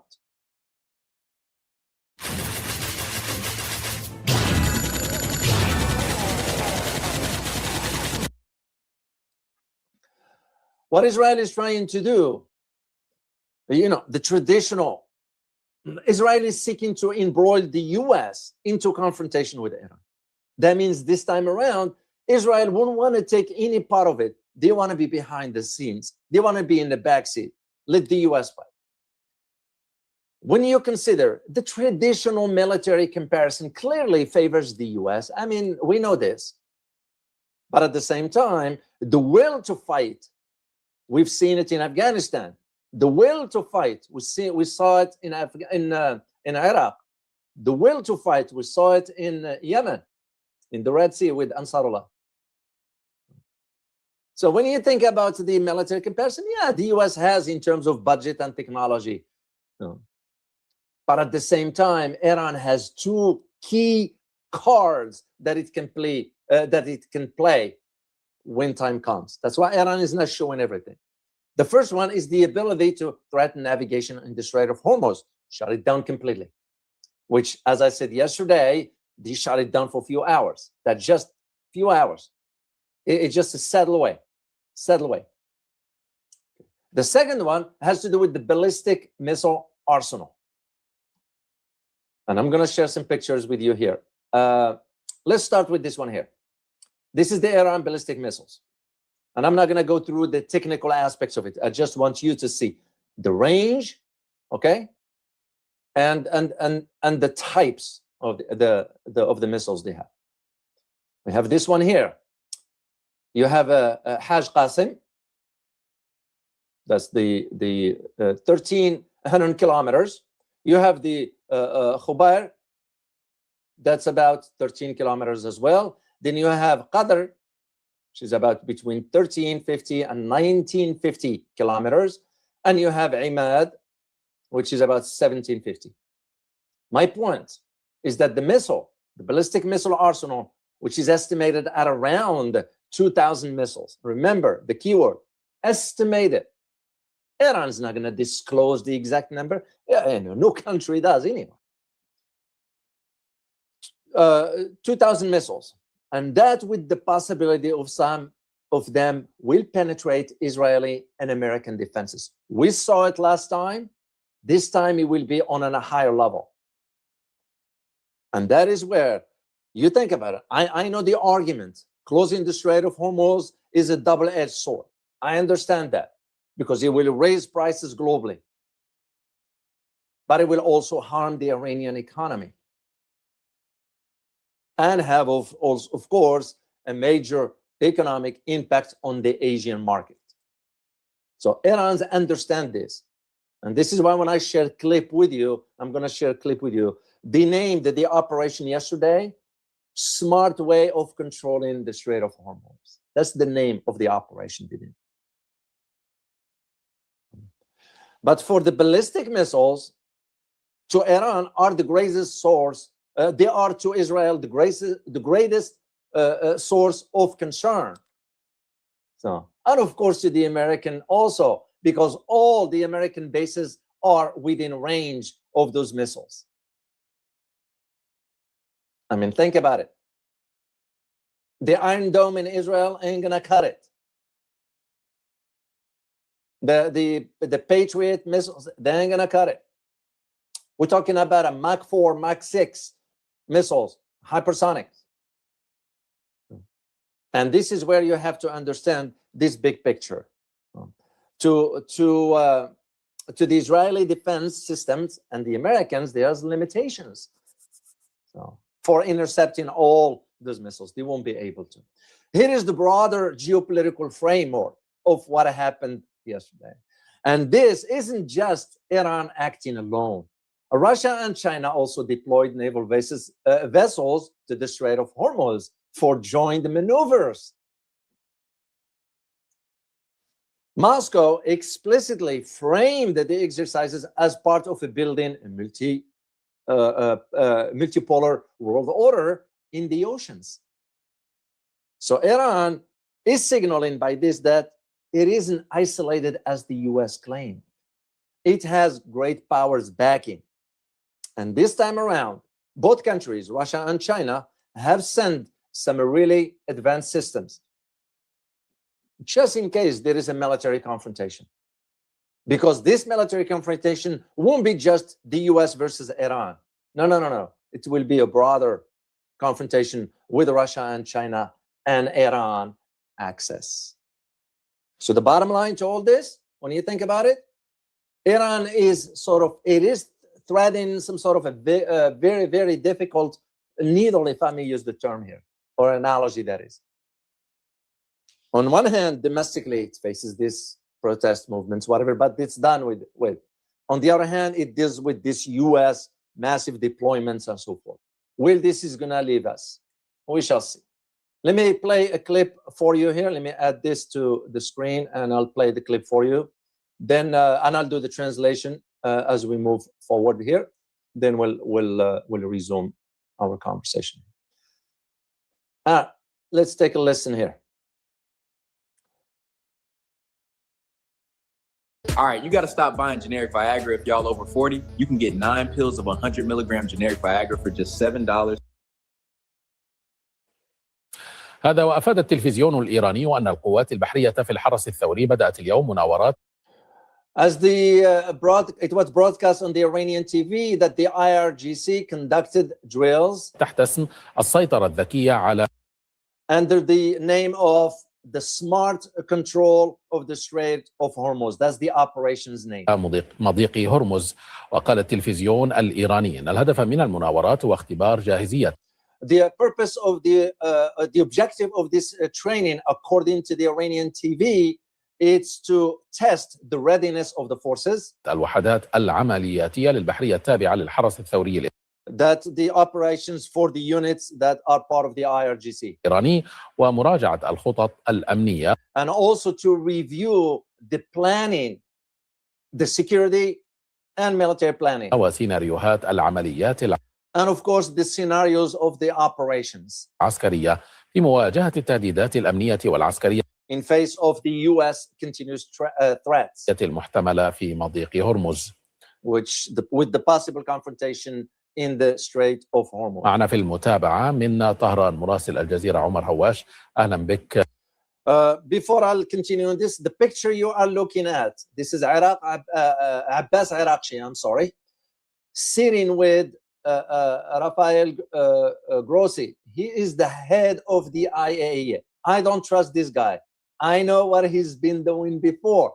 The corruption that he got involved with Japan when the Japanese dumped the nuclear waste in the ocean. Remember, it was this guy, Rafael Grossi, who turned the blind eye for a few millions of dollars. So to me, the question is, why Abbas Arakchi is sitting with this guy to begin with? Of course, they are discussing the technical aspects of the inspections. Why? But again, it's the Iran's decision, not mine here.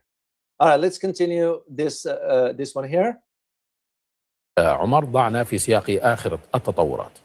Can you please just provide us the latest developments?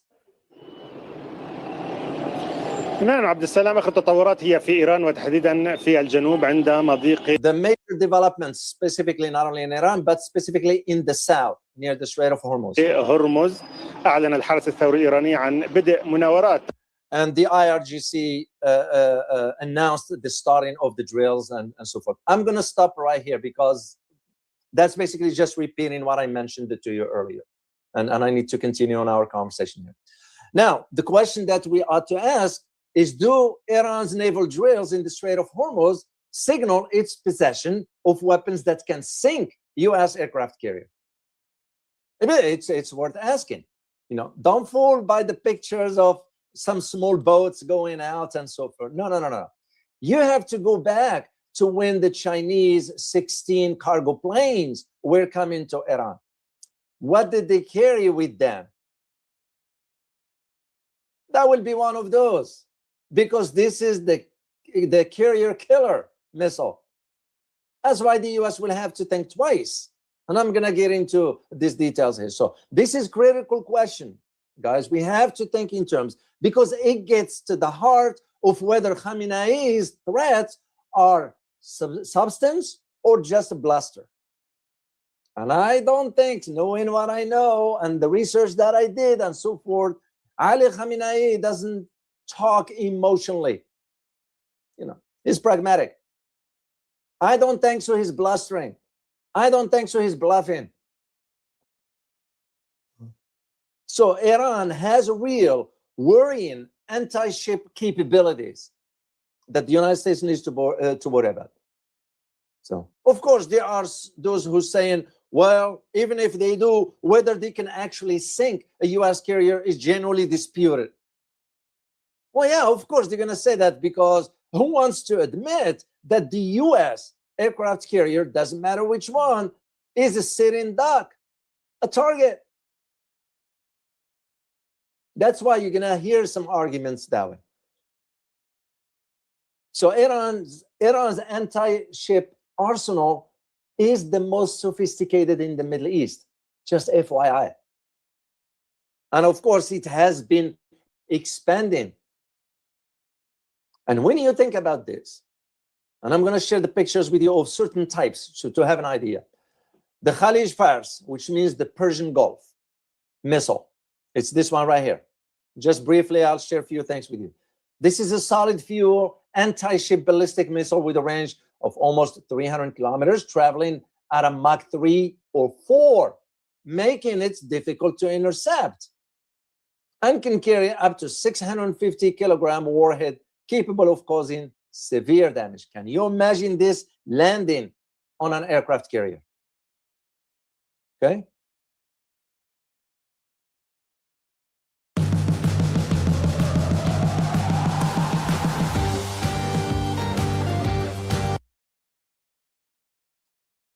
There are other types, they are not here in this picture, but you think about, for example, Abu Mahdi missile. To those who are familiar with Iran's missile technologies, is a long-range anti-missile cruise.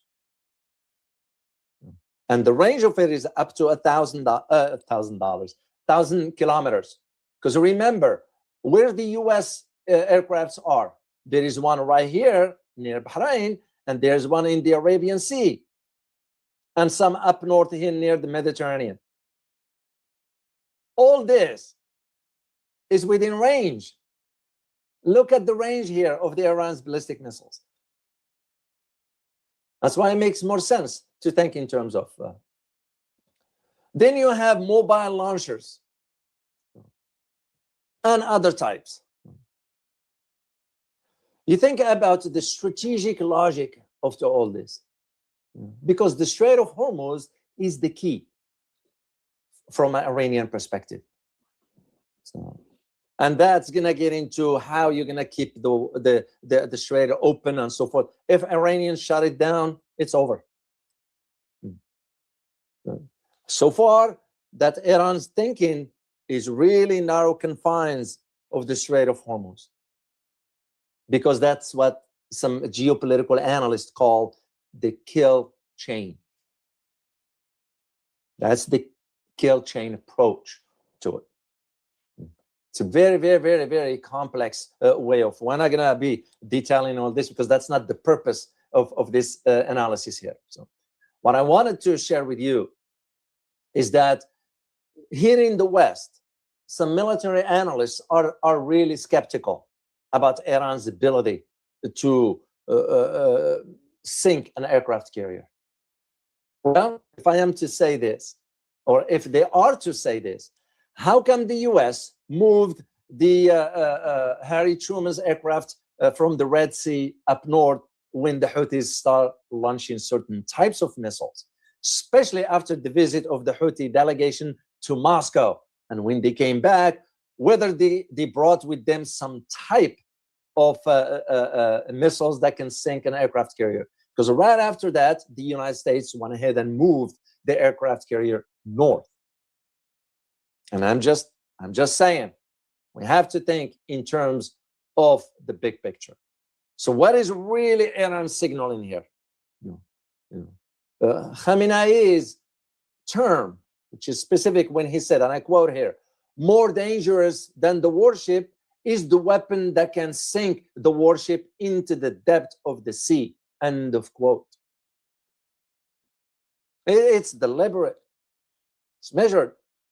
And that also is an ambiguity. It's a sort of a calculated ambiguity. That's what Khamenei decided.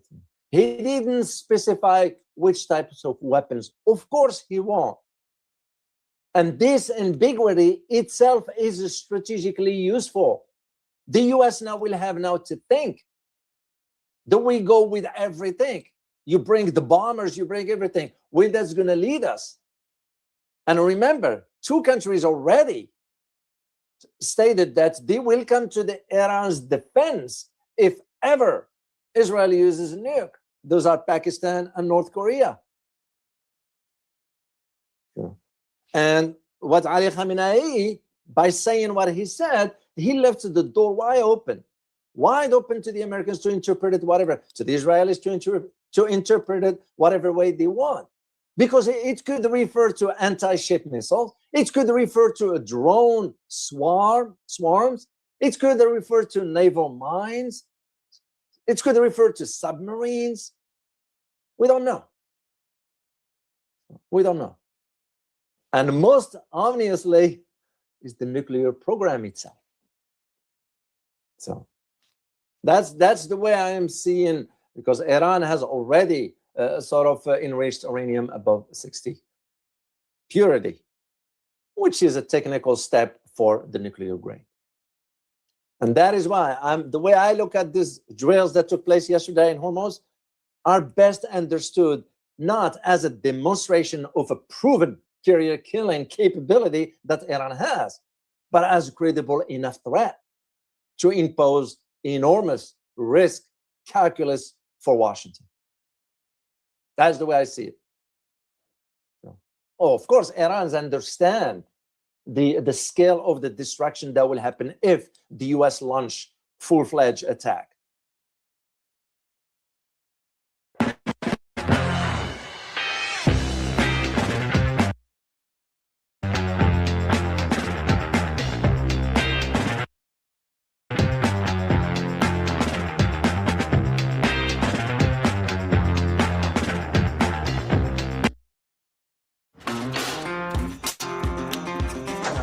What's going on, y'all? We are on the set of... So, because here's the thing, even if Iran's probability of sinking a carrier is very low, the consequences are even attempting it. Like I always say, optics matters. The fact that this sitting aircraft carrier is a sitting duck, because that will in itself will be so catastrophic for the American prestige and global security writ large. And you say to yourself, can you imagine if Iran is doing this? What will China do? And in that sense, Iran doesn't need to actually be able to sink an aircraft carrier. It just needs the US to believe it might. Maybe, maybe not.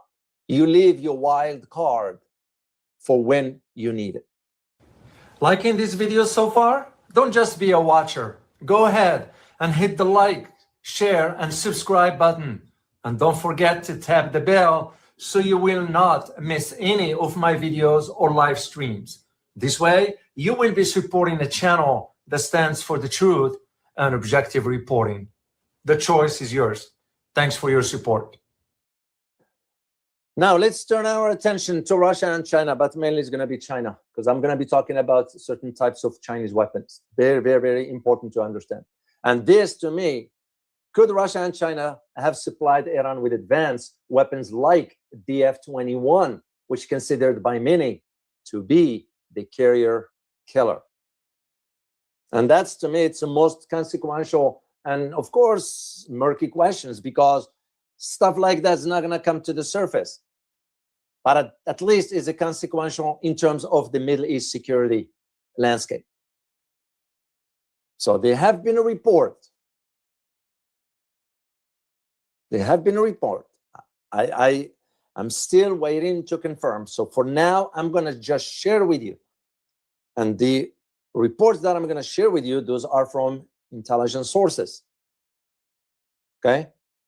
So I'll share the info. You reach your own conclusion. That is circulating among certain entities and among even regional security officials inside the Middle East, some defense analysts inside the Middle East, some here in Washington and Brussels also, that China have covertly transferred DF-21D. To those who do not know what this missile is, right there, this is a DF-26. I had a chance when I was in Beijing during the parade, say that it was incredible. I mean, massive. And that explains, at least if we are to go with that assumption, that explains the 16 cargo planes coming to Iran. And the DF-21, I'm sorry, I showed you the DF-26. I need to show you the DF-21. No, I don't have the DF-21. Sorry, I didn't put it up. Anyway, I'll continue with this one here. And this one here, if we are to go with the assumption that if it is substantiated, it will represent a significant shift in the military balance of power in the Middle East and even in the North Indian Ocean. Of course, neither Beijing nor Tehran will acknowledge the report. It will be silly of them to do so. They won't. And matters like that never gets confirmed publicly till after the fact. Or if something happens, you will see the deployment of that particular missiles. So even US officials now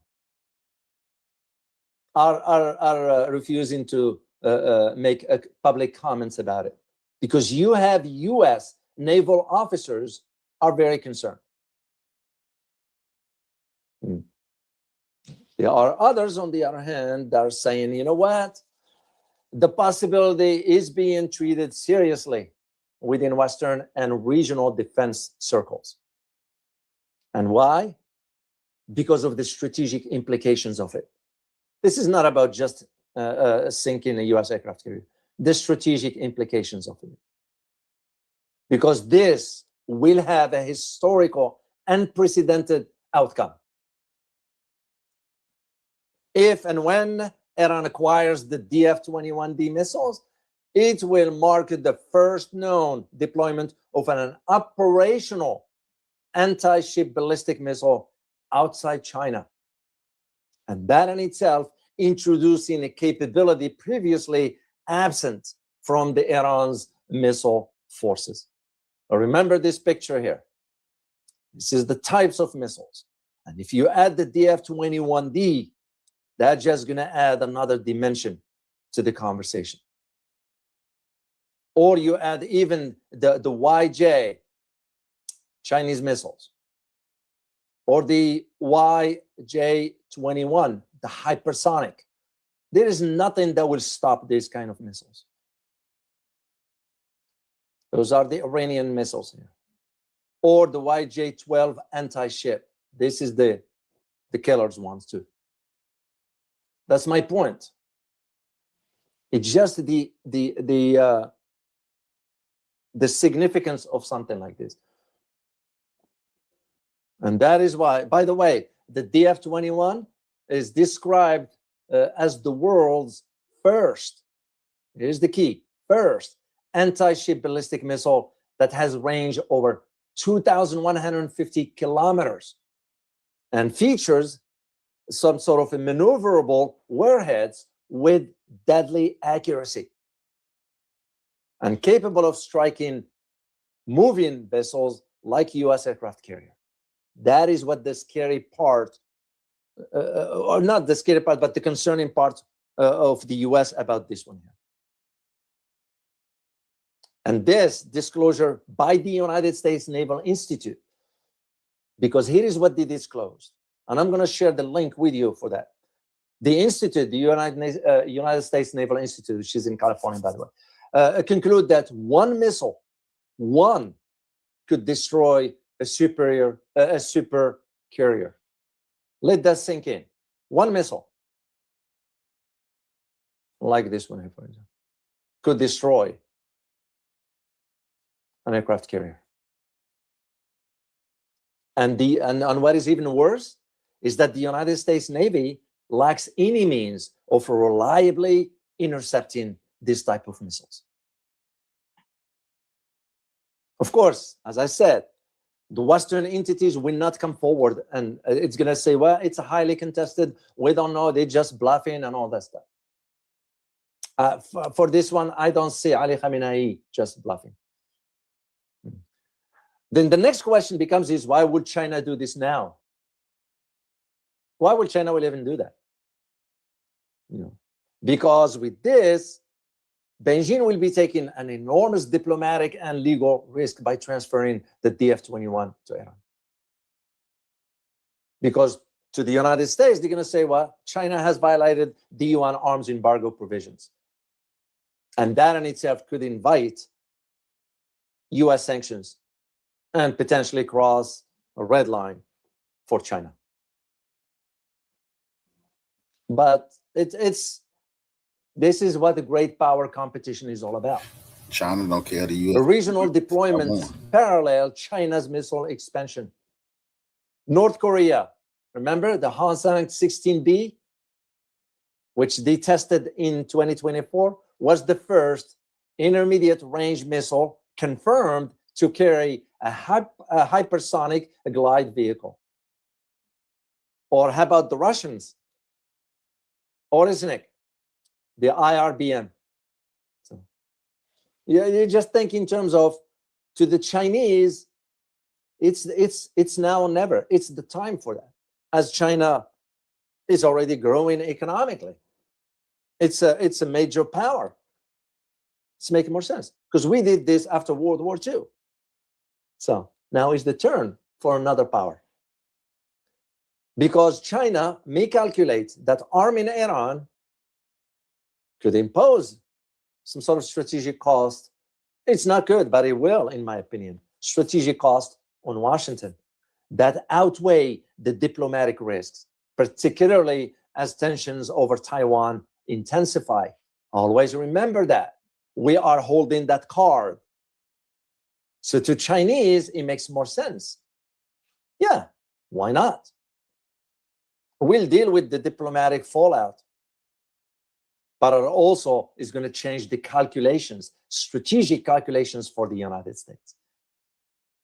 That is why those are Iranian missiles, by the way, those.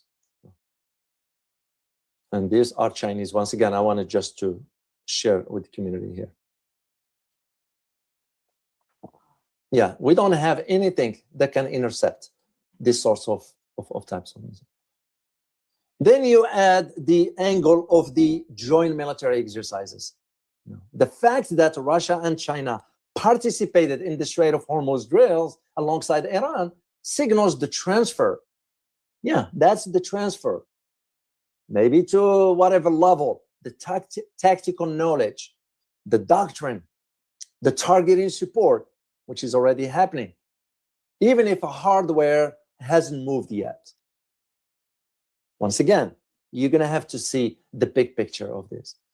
So Russia's contribution is a different kind of a carrier killer.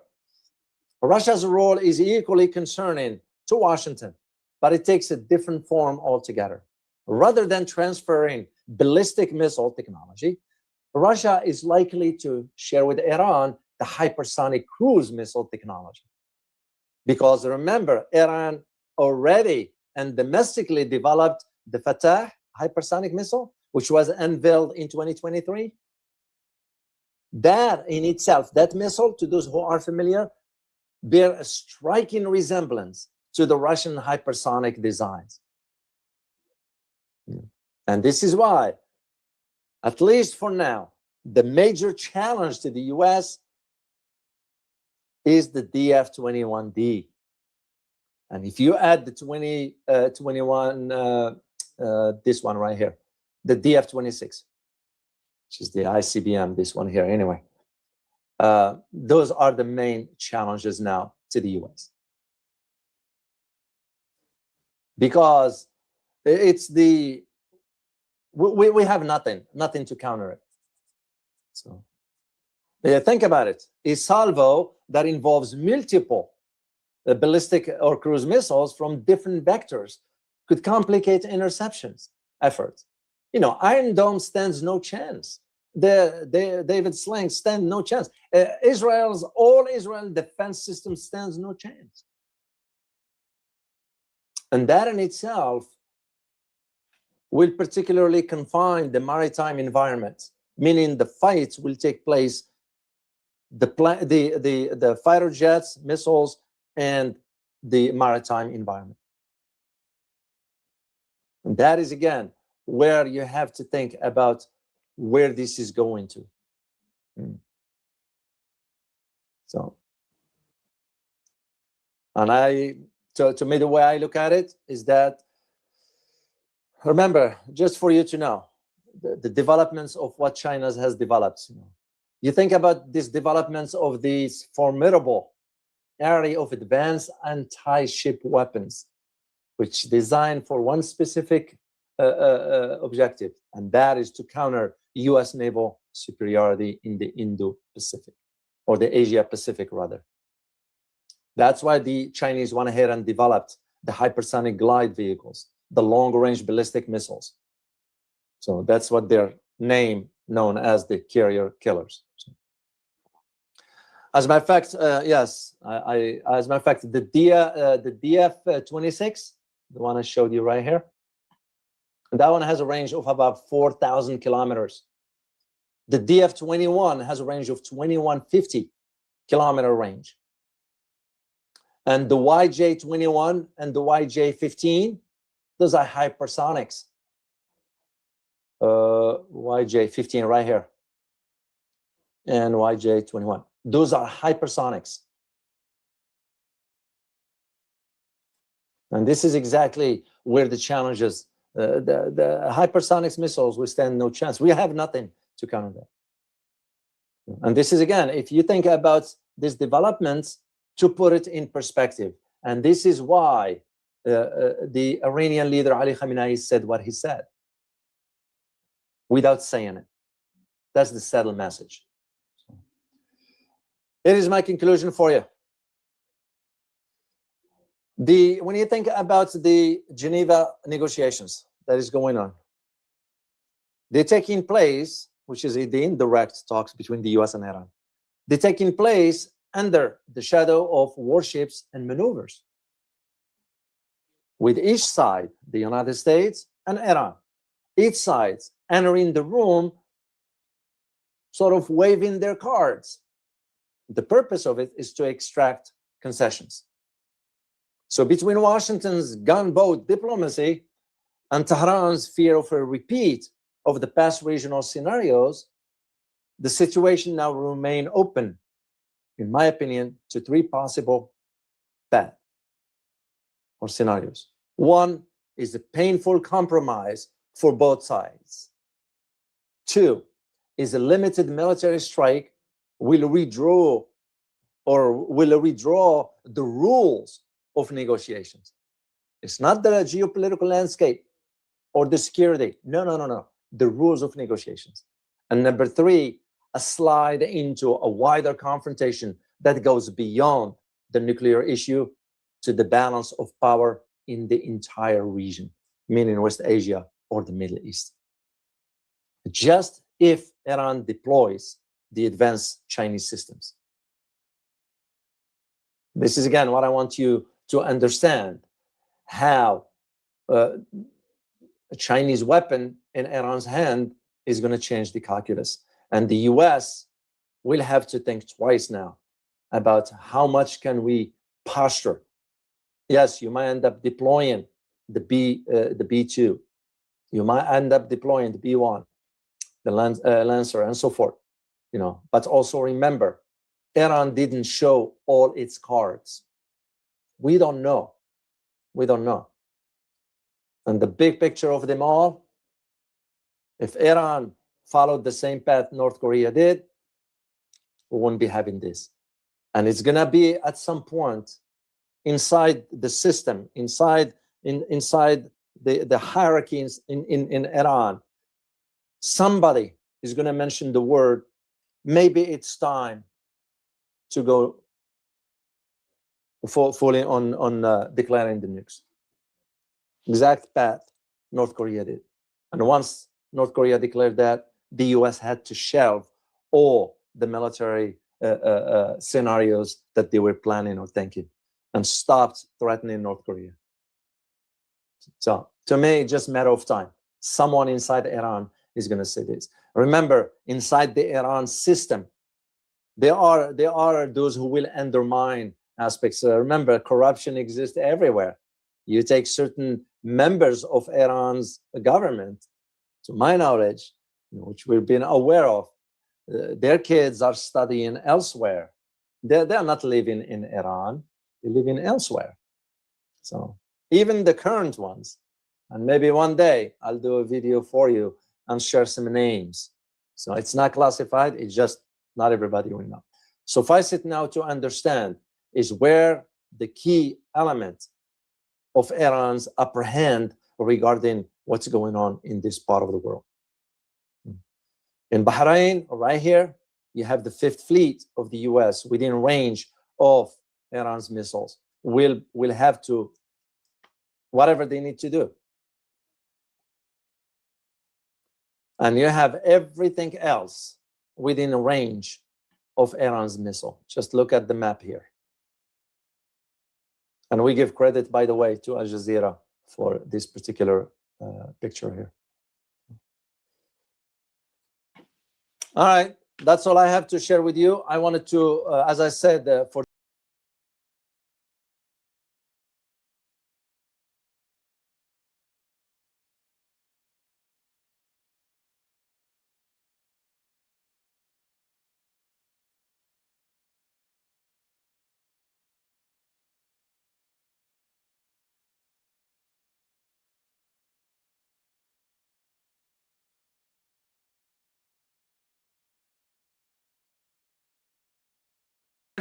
centuries before the end of the Second World War, the West had been expanding. Its missionaries, its pilgrims, its soldiers, its explorers pouring out from its shores to cross oceans, settle new continents, build vast empires extending out across the globe. But in 1945, for the first time since the age of Columbus, it was contracting.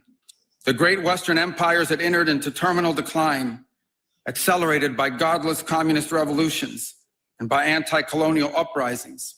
Against that backdrop, then as now, many came to believe that the West's age of dominance had come to an end.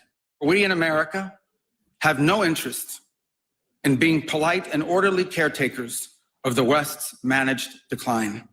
Armies fight for a way of life. And that is what we are defending. A great civilization that has every reason to be proud of its history.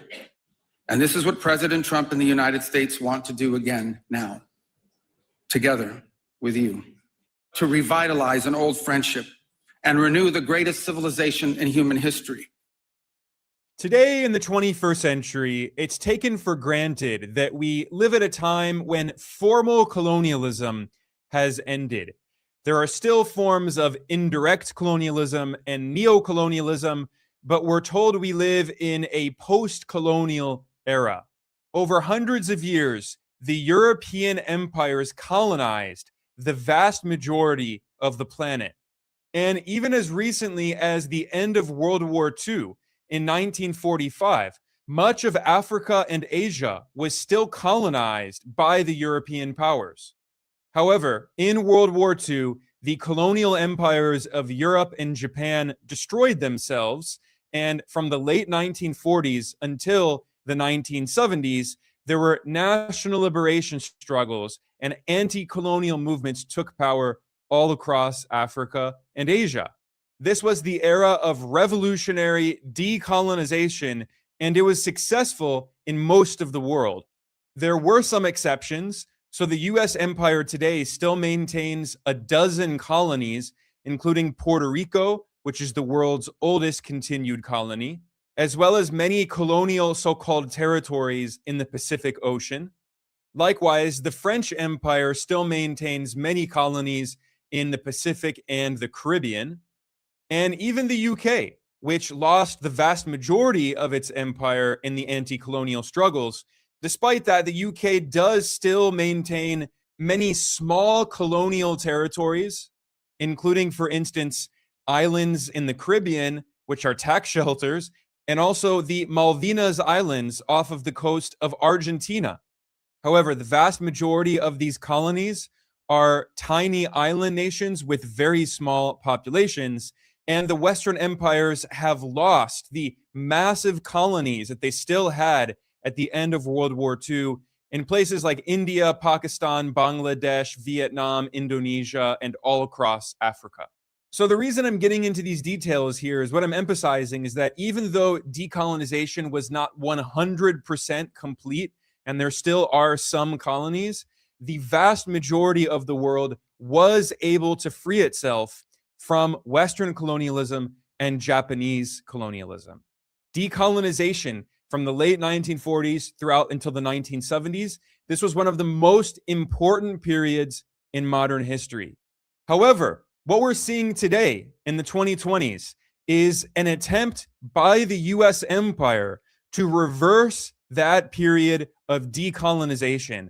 The US empire has made it clear that it wants to recolonize many parts of the world. And here I'm not just talking about Donald Trump, although Trump is, of course, a good example of this. Trump has openly pledged to colonize Greenland, Canada, Venezuela, Panama, and other foreign countries. But this problem goes much deeper than just Trump. Today, I'm going to be looking at an absolutely insane speech that was given by the head of U.S. foreign policy, Marco Rubio, who is the U.S. Secretary of State and the second most powerful person in the U.S. government after Trump. And Rubio delivered a speech surrounded by European officials at the Munich Security Conference this February. And it was one of the most explicitly pro-colonialist speeches I have ever seen in the 21st century. The head of U.S. foreign policy was saying very clearly to the entire world that the U.S. empire wants to reverse the anti-colonial struggles. It wants to undo the decolonization we saw after World War II. And the U.S. empire wants to work together with the European empires to recolonize other parts of the world, to restore their empires. Marco Rubio did not hide it. He was very proud of that fact.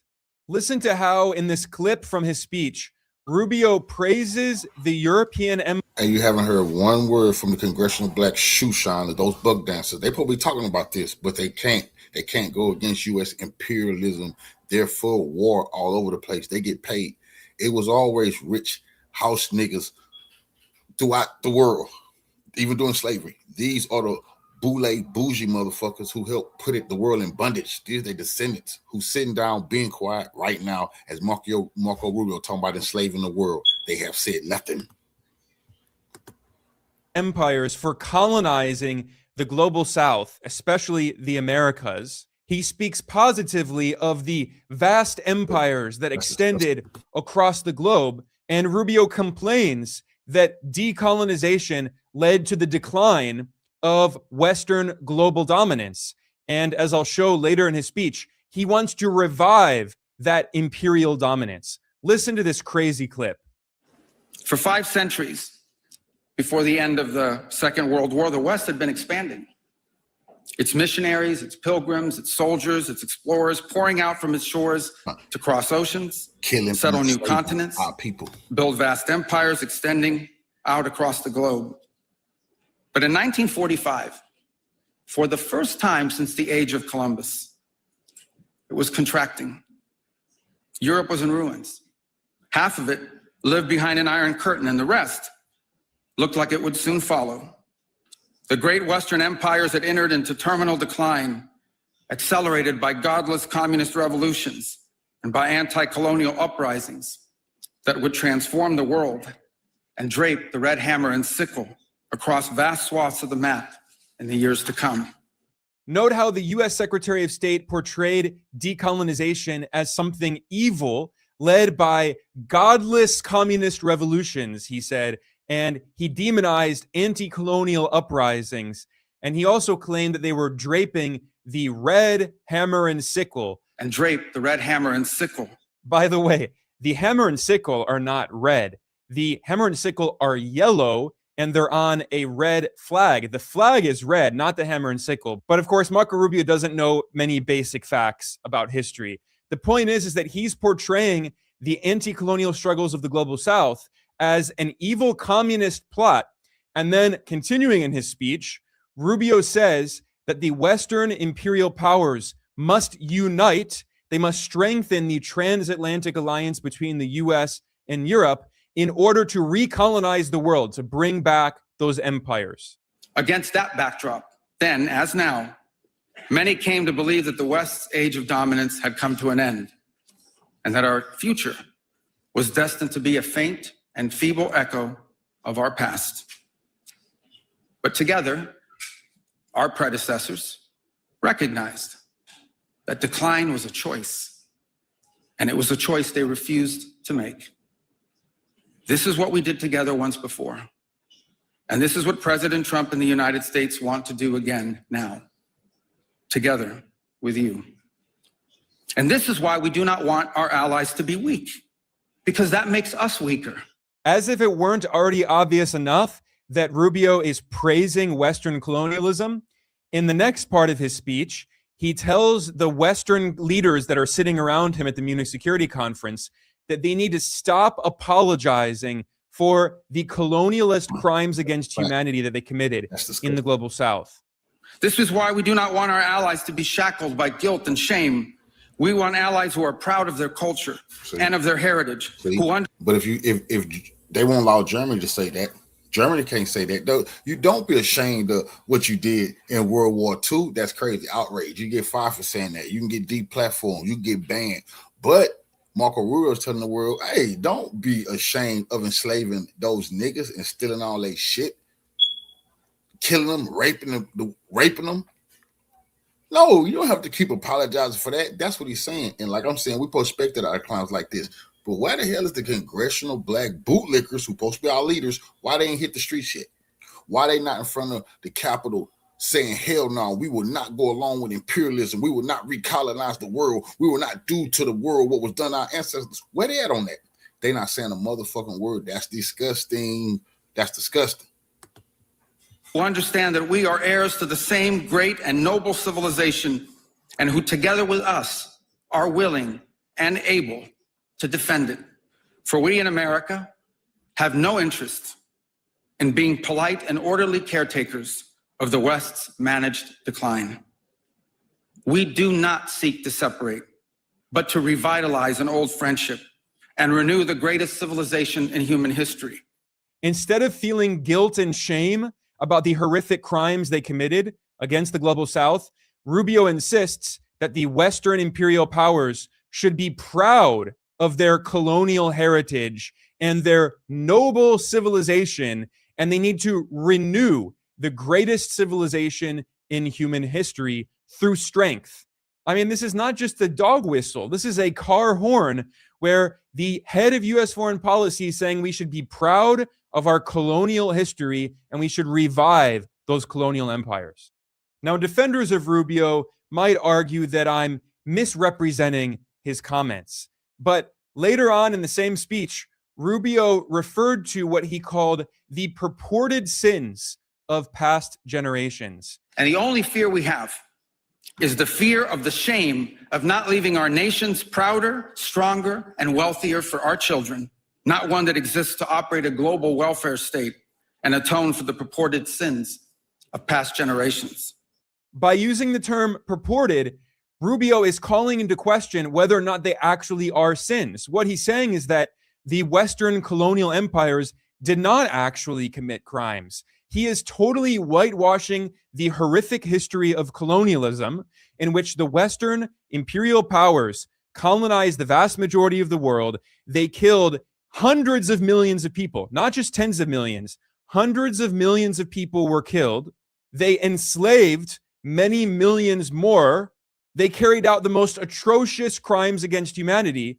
And yet the head of US foreign policy is calling these purported sins. And saying it's time to go back to that. He's saying it's time to go back to that. That was the good old fucking days. And like I say, I haven't heard one word from the Congressional Black Caucus on what fuck Marco Rubio was telling the world. This is the biggest white supremacist speech ever. But it's on behalf of the U.S. conquering the world. So guess what? They not allowed to say nothing. Implying very heavily that there actually were not sins. And then Marco Rubio argued that Western armies must fight for so-called Western civilization, and they should be proud of their history. Once again, this is not just a dog whistle. He's blatantly saying we are remilitarizing to recolonize. Armies fight for a way of life. And that is what we are defending. A great civilization that has every reason to be proud of its history. And while the U.S. Secretary of State was rewriting history, condemning the anti-colonial struggles as evil, godless communists who were erasing Western civilization, as Rubio was calling for restoring Western imperialism, you know what European leaders were doing? They were applauding him. The European politicians who constantly bloviate about democracy and human rights and all of that propaganda, they gave a standing ovation to this far-right extremist, Marco Rubio, as he called for recolonizing the global South and called for Western imperial unity, to revive Western imperialism. And our destiny together awaits. Thank you. And if you read the Western media's coverage of Rubio's speech, they completely erased all of the pro-colonialist elements in his speech and made it all about the US and Europe staying together. They belong together. These Western media outlets said that Europe can be relieved. It doesn't need to fear that the US is going to break up with Europe and abandon Europe, because Rubio reaffirmed that these transatlantic ties will always remain. But again, they did not mention the explicitly pro-colonialist messaging. And after Marco Rubio finished the speech, the moderator of the Munich Security Conference thanked him, and he said European leaders all had a sigh of relief, reassuring them that this partnership will continue. Once again, ignoring the huge elephant in the room, that this transatlantic alliance is explicitly predicated on recolonizing the global South. That's the whole point. Mr. Secretary, I'm not sure you heard the sigh of relief through this hall when we were just listening to what I would interpret as a message of reassurance, of partnership. You spoke of intertwined relations between the United States and Europe. Thank you for offering this message of reassurance about our partnership. What this illustrates is how the European powers never voluntarily gave up their colonial empires. They were forced to grant independence to the peoples of Latin America, Asia, and Africa after those peoples led anti-colonial struggles. They took up arms against the foreign colonizers, and they fought for and achieved their independence. But ever since, the European empires have been desperate to retake their colonial possessions, to reimpose their hegemony on the rest of the world in order to exploit the natural resources and labor of the people of the global South. And in this speech, Marco Rubio, speaking on behalf of the US empire, is saying a message to the European empires. He's saying we should unite to recolonize the global South. What the US empire has been doing to Gaza and to Venezuela and to Cuba, and now threatening Greenland and beyond, they want to do that to the entire world. This is not just about Palestine. This is not just about President Nicolas Maduro of Venezuela. This is not just about overthrowing the Cuban Revolution, which of course Marco Rubio is obsessed with doing, but this goes much deeper. They want to undo the decolonial struggles that we saw in the second half of the 20th century. And throughout his speech, Marco Rubio emphasized this transatlantic imperialist bond between the United States and Europe. Rubio argued that the United States is a European colonial creation.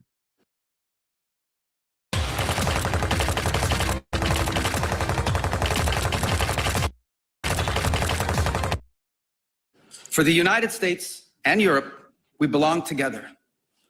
America was founded 250 years ago, but the roots began here on this continent long before.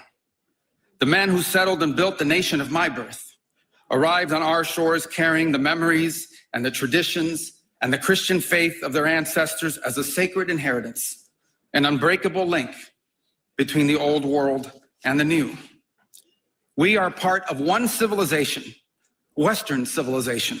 When Rubio says the US and Europe are part of one civilization, Western civilization, he's not just saying civilization in a cultural sense or a religious sense based on Christianity. He's saying it's also based on an imperialist and a colonialist construct, and that the US empire wants to revive that part of Western civilization, which is fundamentally predicated on the exploitation and the pillaging of the global South. This is the path that President Trump and the United States has embarked upon.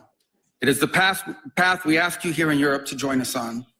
It is a path we have walked together before and hope to walk together again. And with all of that said, I should address another major issue here, which left a lot of people confused. And they said, wait a second, why is a man of Cuban descent openly praising Western colonialism? Well, if you listen to Marco Rubio's speech, you will see that he does not identify as Cuban in the speech. Instead, Rubio proudly traces his ancestry to Italy and to Spain. He does not mention Cuba once. And this makes it clear that Rubio is part of the European descent colonial elites in Latin America, the colonizers who traveled to Latin America centuries ago and declared themselves the ruling classes and carried out horrific crimes against humanity, against the indigenous populations.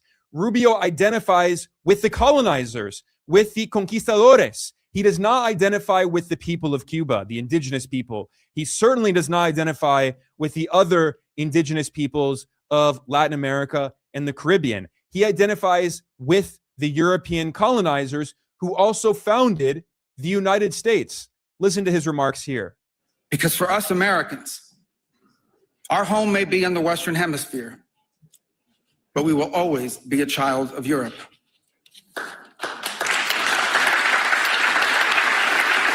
Our story began with an Italian explorer whose adventure into the great unknown to discover a new world brought Christianity to the Americas and became the legend that defined the imagination of our pioneer nation. Terrorism. Yeah. Our first colonies were built by English settlers. Our great Midwestern heartland was built by German farmers and craftsmen who transformed empty plains into a global agricultural powerhouse. Our expansion into the interior followed the footsteps of French fur traders and explorers. The entire romance of the cowboy archetype that became synonymous with the American West. These were born in Spain. And you know that in the year that my country was founded, Lorenzo and Catalina Giraldi lived in Casal Monferrato in the Kingdom of Piedmont, Sardinia. And Jose and Manuela Reina lived in Sevilla, Spain. I don't know what, if anything, they knew about the 13 colonies which had gained their independence from the British Empire. But here's what I'm certain of. They could have never imagined that 250 years later, one of their direct descendants would be back here today on this continent as the chief diplomat of that infant nation. And yet here I am, reminded by my own story that both our histories and our fates will always be linked. At the same time, Marco Rubio stressed that this idea of Western civilization is also predicated on capitalism, both capitalism and imperialism. And he emphasized that during the first Cold War against the Soviet Union and against the anti-colonial struggles, because during the First Cold War, the US empire joined the European empires in opposing most of the anti-colonial struggles. It was the Soviet Union that did support the anti-colonial struggles in the global South. Now, this doesn't mean that all of the anti-colonial movements were evil plots by godless communists, as Rubio said in his speech. The great Western empires that entered into terminal decline, accelerated by godless communist revolutions and by anti-colonial uprisings. But it is true that the Soviet Union supported the anti-colonial struggles in Africa and Asia and gave them weapons to resist against the European empires, whereas the US supported the European colonial empires. And Marco Rubio emphasized in his speech that during the First Cold War, it was shared anti-communism and capitalism that brought together the imperialist West. We gather here today as members of a historic alliance, an alliance that saved and changed the world. You know, when this conference began in 1963, it was in a nation, actually it was on a continent, that was divided against itself. The line between communism and freedom ran through the heart of Germany. The first barbed fences of the Berlin Wall had gone up just 2 years prior. We found ourselves staring down the barrel of a new global catastrophe, one with the potential for a new kind of destruction, more apocalyptic and final than anything before in the history of mankind. The time of that first gathering, Soviet communism was on the march. Thousands of years of Western civilization hung in the balance. At that time, victory was far from certain. But we were driven by a common purpose. We were unified not just by what we were fighting against. We were unified by what we were fighting for. When we found ourselves divided once again by the Iron Curtain, the Free West linked arms with the courageous dissidents struggling against tyranny in the East to defeat Soviet communism. In his speech, Rubio strongly insinuated that the West should ally together in the new Cold War, Cold War II, this time against communist China, just as the West allied against the Soviet Union in the first Cold War. Now, Rubio did not explicitly name China, but in a section of his speech, he heavily implied that China was trying to destroy the West by deindustrializing Western countries, even though it was Western capitalists on Wall Street who voluntarily moved their factories to China and other countries in the global South in order to exploit low-paid workers. Rubio doesn't mention any of that. He portrays deindustrialization of the Western neoliberal capitalist economies as an evil plot by China, and Rubio says that the US and Europe should work together to reindustrialize and to cut China out of a new global supply chain that is dominated by the West. Creating a Western supply chain for critical minerals not vulnerable to extortion from other powers. This is an issue that the US government is absolutely obsessed with. The US Congress has released reports talking about plans for creating new US-controlled supply chains for critical minerals because the US recognizes that it's preparing for conflict with China in the medium to the long term, and yet China is dominant in global supply chains for critical minerals, and the US empire needs those critical minerals in order to make weapons and equipment in the military-industrial complex in order to prepare for a potential war with China. In fact, in February, just 2 weeks before Rubio gave that speech at the Munich Security Conference, the US State Department organized a conference bringing together representatives of the European Commission and 54 countries to try to create a new supply chain for critical minerals that cuts out China. Of course, China was not invited because this is all about trying to contain and weaken China in Cold War II. And in the speech, Rubio insisted that the West should create this new supply chain and then dominate the markets of the global South. So US corporations and European corporations can control those markets and can control the supply chain and cut out China from both. Creating a Western supply chain for critical minerals not vulnerable to extortion from other powers, and a unified effort to compete for market share in the economies of the global South.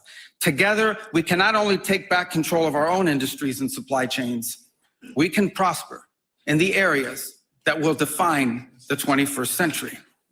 So the message is now clear.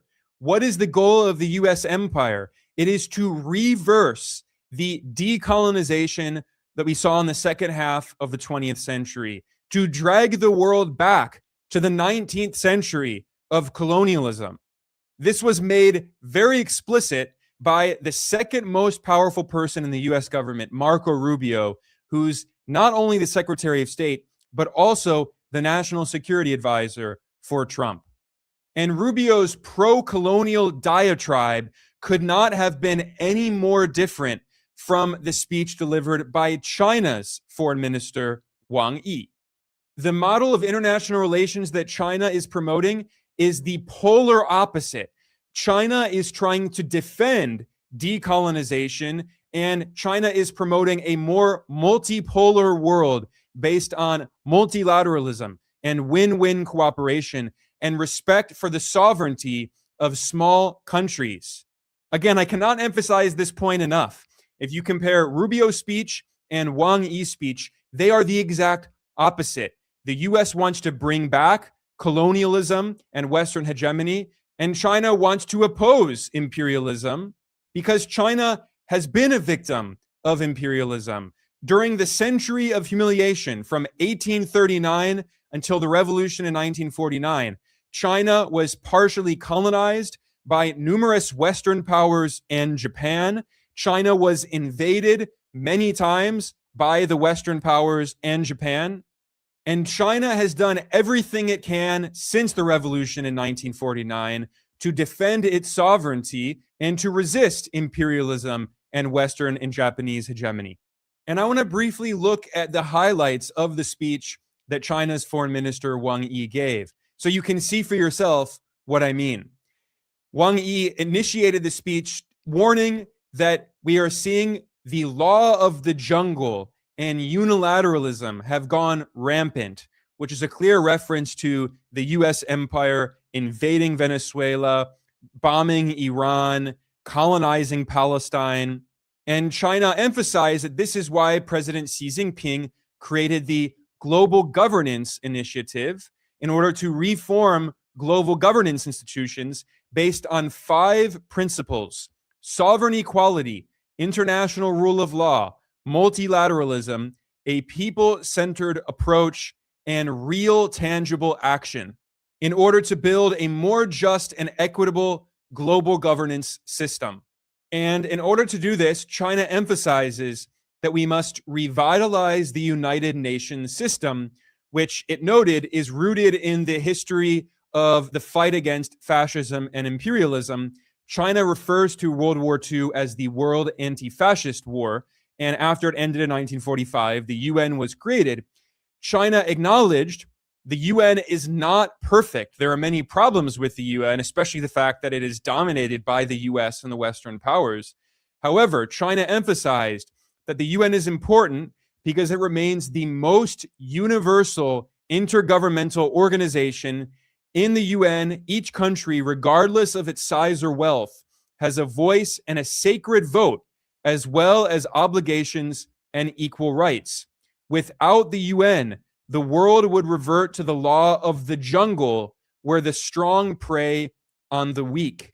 And this is very important. China emphasized multiple times in this speech that even though China is a massive country with 1.4 billion people and the largest economy in the world measured at purchasing power parity, despite that, China wants to respect small and medium-sized countries and ensure that the global South also has equal representation in the United Nations.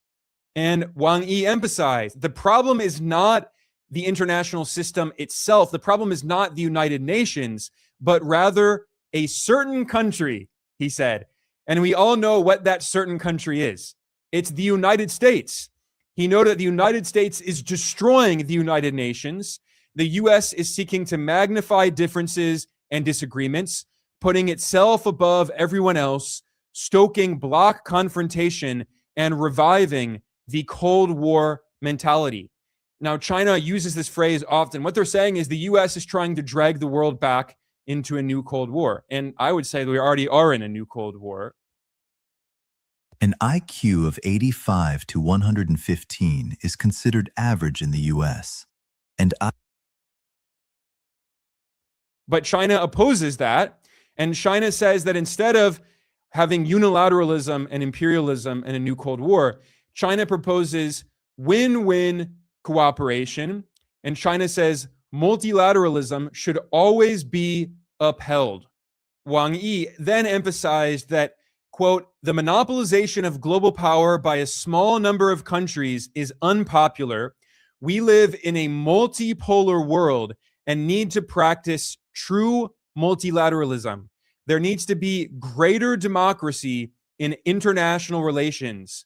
Global affairs should be discussed by all, and the future of the world should be decided by all. We need to make sure that all countries abide by the same set of rules, the basic norms governing international relations underpinned by the purposes and principles of the UN Charter. All countries should be equal, end quote. And this is very important. China defends the UN Charter because the principles of the UN Charter are respect for sovereign equality and independence and non-interference. Every country is sovereign over its own territory and controls its own internal affairs, and other countries cannot carry out acts of aggression, which the US empire is constantly doing. China has not fought a war since 1979, whereas the US is waging war every single day somewhere around the world, usually multiple wars at the same time. So China is instead proposing another kind of foreign relations based on cooperation, not conflict and confrontation, based on equality, saying countries should not impose their will on others. And then Wang Yi emphasized that, quote, the global south is rising collectively. The global governance system should also stay up to date to give more prominence to their voices and representation. Time will prove that the more democratic international relations are, the more peaceful the world is. The stronger multilateralism gets, the more effective global governance becomes, end quote. So China's message is very clear. We should oppose imperialism. We should respect the sovereignty of the global south. We should democratize international institutions so the world is not a global dictatorship run by the US empire, which is what Washington wants. The US only joins organizations if it has veto power. The US has veto power in the UN Security Council. The US is the only country on earth with veto power in the IMF and the World Bank, which are based in Washington. The US has been basically destroying the World Trade Organization because it can't completely control it. Any organization the US empire can't control, it either withdraws or it tries to destroy that organization. So it is not in any way an exaggeration to say that the proposals that the US and China are making to the world are absolute opposites. They are the contrary of each other.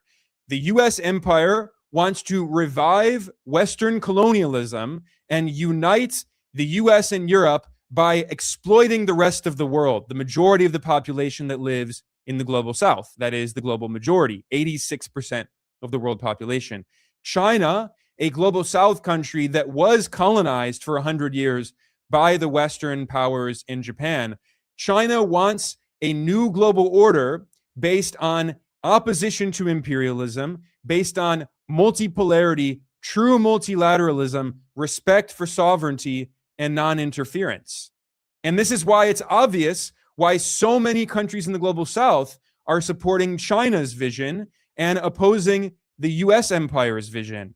And this is why the US empire has been resorting to extreme violence and wars and regime change and illegal sanctions to try to crush any country that stands up to US hegemony, like Venezuela and Cuba and Iran.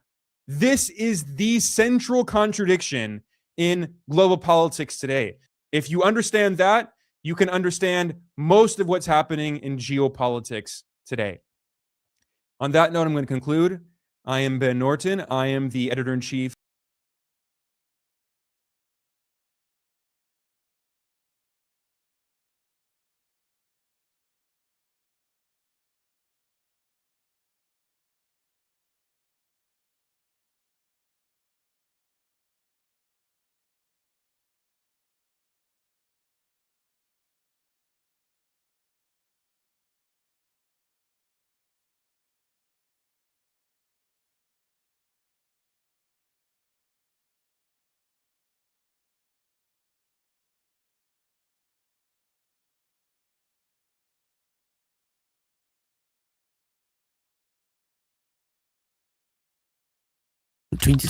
In Munich, the US Secretary of State stood before the most powerful people in the Western world and said something about anti-colonial movements that got African leaders out of their seats.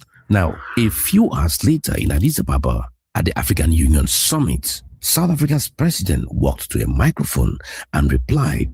His reply wasn't angry, it was deliberate. And it pointed straight at something Africa has that the whole world suddenly wants. What does anti-colonial movements have to do with America's supply chain problems in 2026? Stay with me. Munich Security Conference, one of the most powerful rooms in Western politics. Heads of states, generals, NATO officials, and Rubio takes the stage. About 12 minutes in, he says, The great Western empires that entered into terminal decline, accelerated by godless communist revolutions and by anti-colonial uprisings that would transform the world and drape the red hammer and sickle across vast swaths of the map in the years to come. Now think about what he just said. The independent movements that ended colonialism in Africa, Ghana 1957, Kenya 1963, Zimbabwe 1980, the entire wave of liberation across the continent. Rubio just placed them in the same sentence as godless communist revolutions, as accelerants of Western decline, as things that made the world worse. Now, for African audiences, that framing is not abstract. The people who fought those uprisings are not ancient history. They are grandparents. They are national heroes with statues and public holidays. When the US Secretary of State describes their struggle as part of the problem, as something that draped in his words, the red hammer and sickle across vast swaths of the map, he's not just making a geopolitical argument. He's telling Africa what he thinks about its own story. And then in the same speech, he called for a Western supply chain for critical minerals that, in his own words, not vulnerable to extortion from other powers. Critical minerals. We are going to stay right there because cobalt, lithium are rare earths, the materials that go into every EV battery, every clean energy grid, every advanced military system.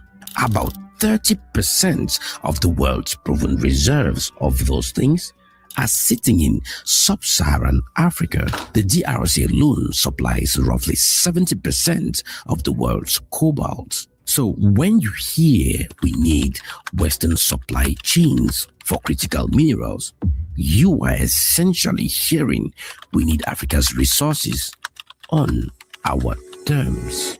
Now, the same week, different continents, Cyril Ramaphosa, South Africa's president and the chair of the African Union, stands up in Addis Ababa. Now, he says the world must not glorify, quote, an era that plundered Africa, stripped of its resources and kept millions in poverty. And then this is the line I kept coming back to. Because what we should be avoiding is a new form of colonialism, where those economies will now begin to target the minerals that they have. So most coverage treated this as a reaction, a defensive move, but look more carefully. He specifically referenced the G20 decisions. South Africa held the G20 presidency in 2024 and said those decisions on how Africa handles its minerals must be respected. Now, he is not venting, he is laying a negotiating position on behalf of 55 countries. Now, which side actually has more leverage here? Now, hold that thought because the answer might surprise you. But before I tell you, I need to introduce a third player.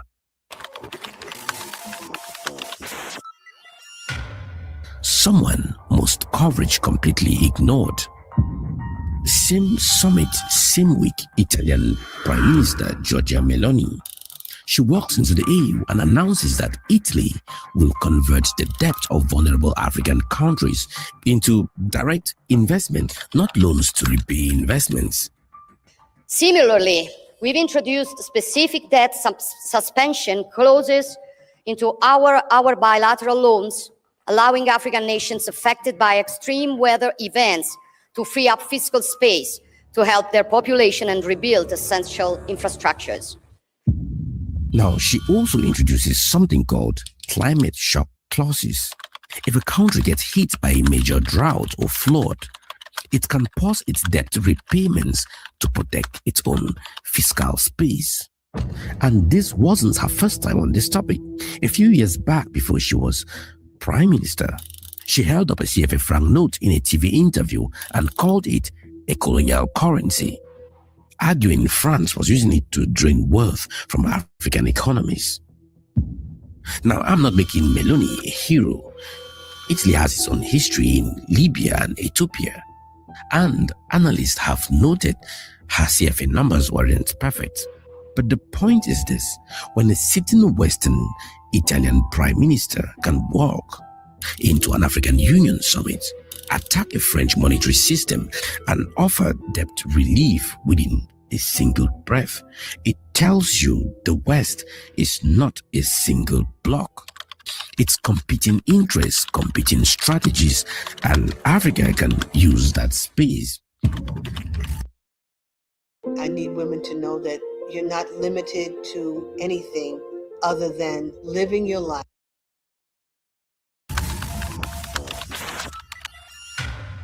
In 2025, the African Union formally adopted the African Green Minerals Strategy, the AGMS. You see, the core principle is simple. Africa would not just dig things up and ship them raw. We already have countries acting on it. Zimbabwe passed a law requiring lithium to be processed before it leaves the country. Namibia is in talks with the EU for a green hydrogen deal that includes local processing requirements. The idea is the same idea Saudi Arabia built its entire economic identity on. Don't just export raw resource, own the value chain.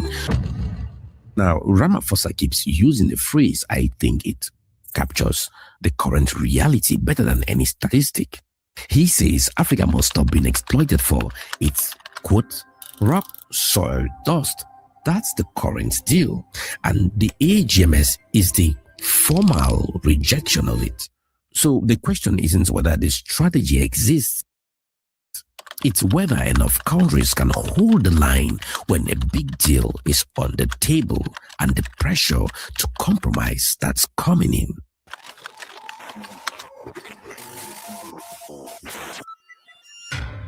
Now, there is a subplot to this story that tells you exactly how high the stakes are. To understand how we got here, we need to go back to March 2025.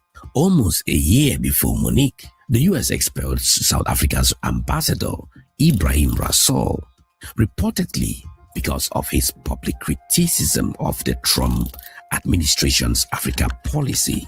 That repulsion set the temperature for everything that followed, including Rubio's speech and Ramaphosa's response. Now, expelling an ambassador over a speech is not standard diplomacy.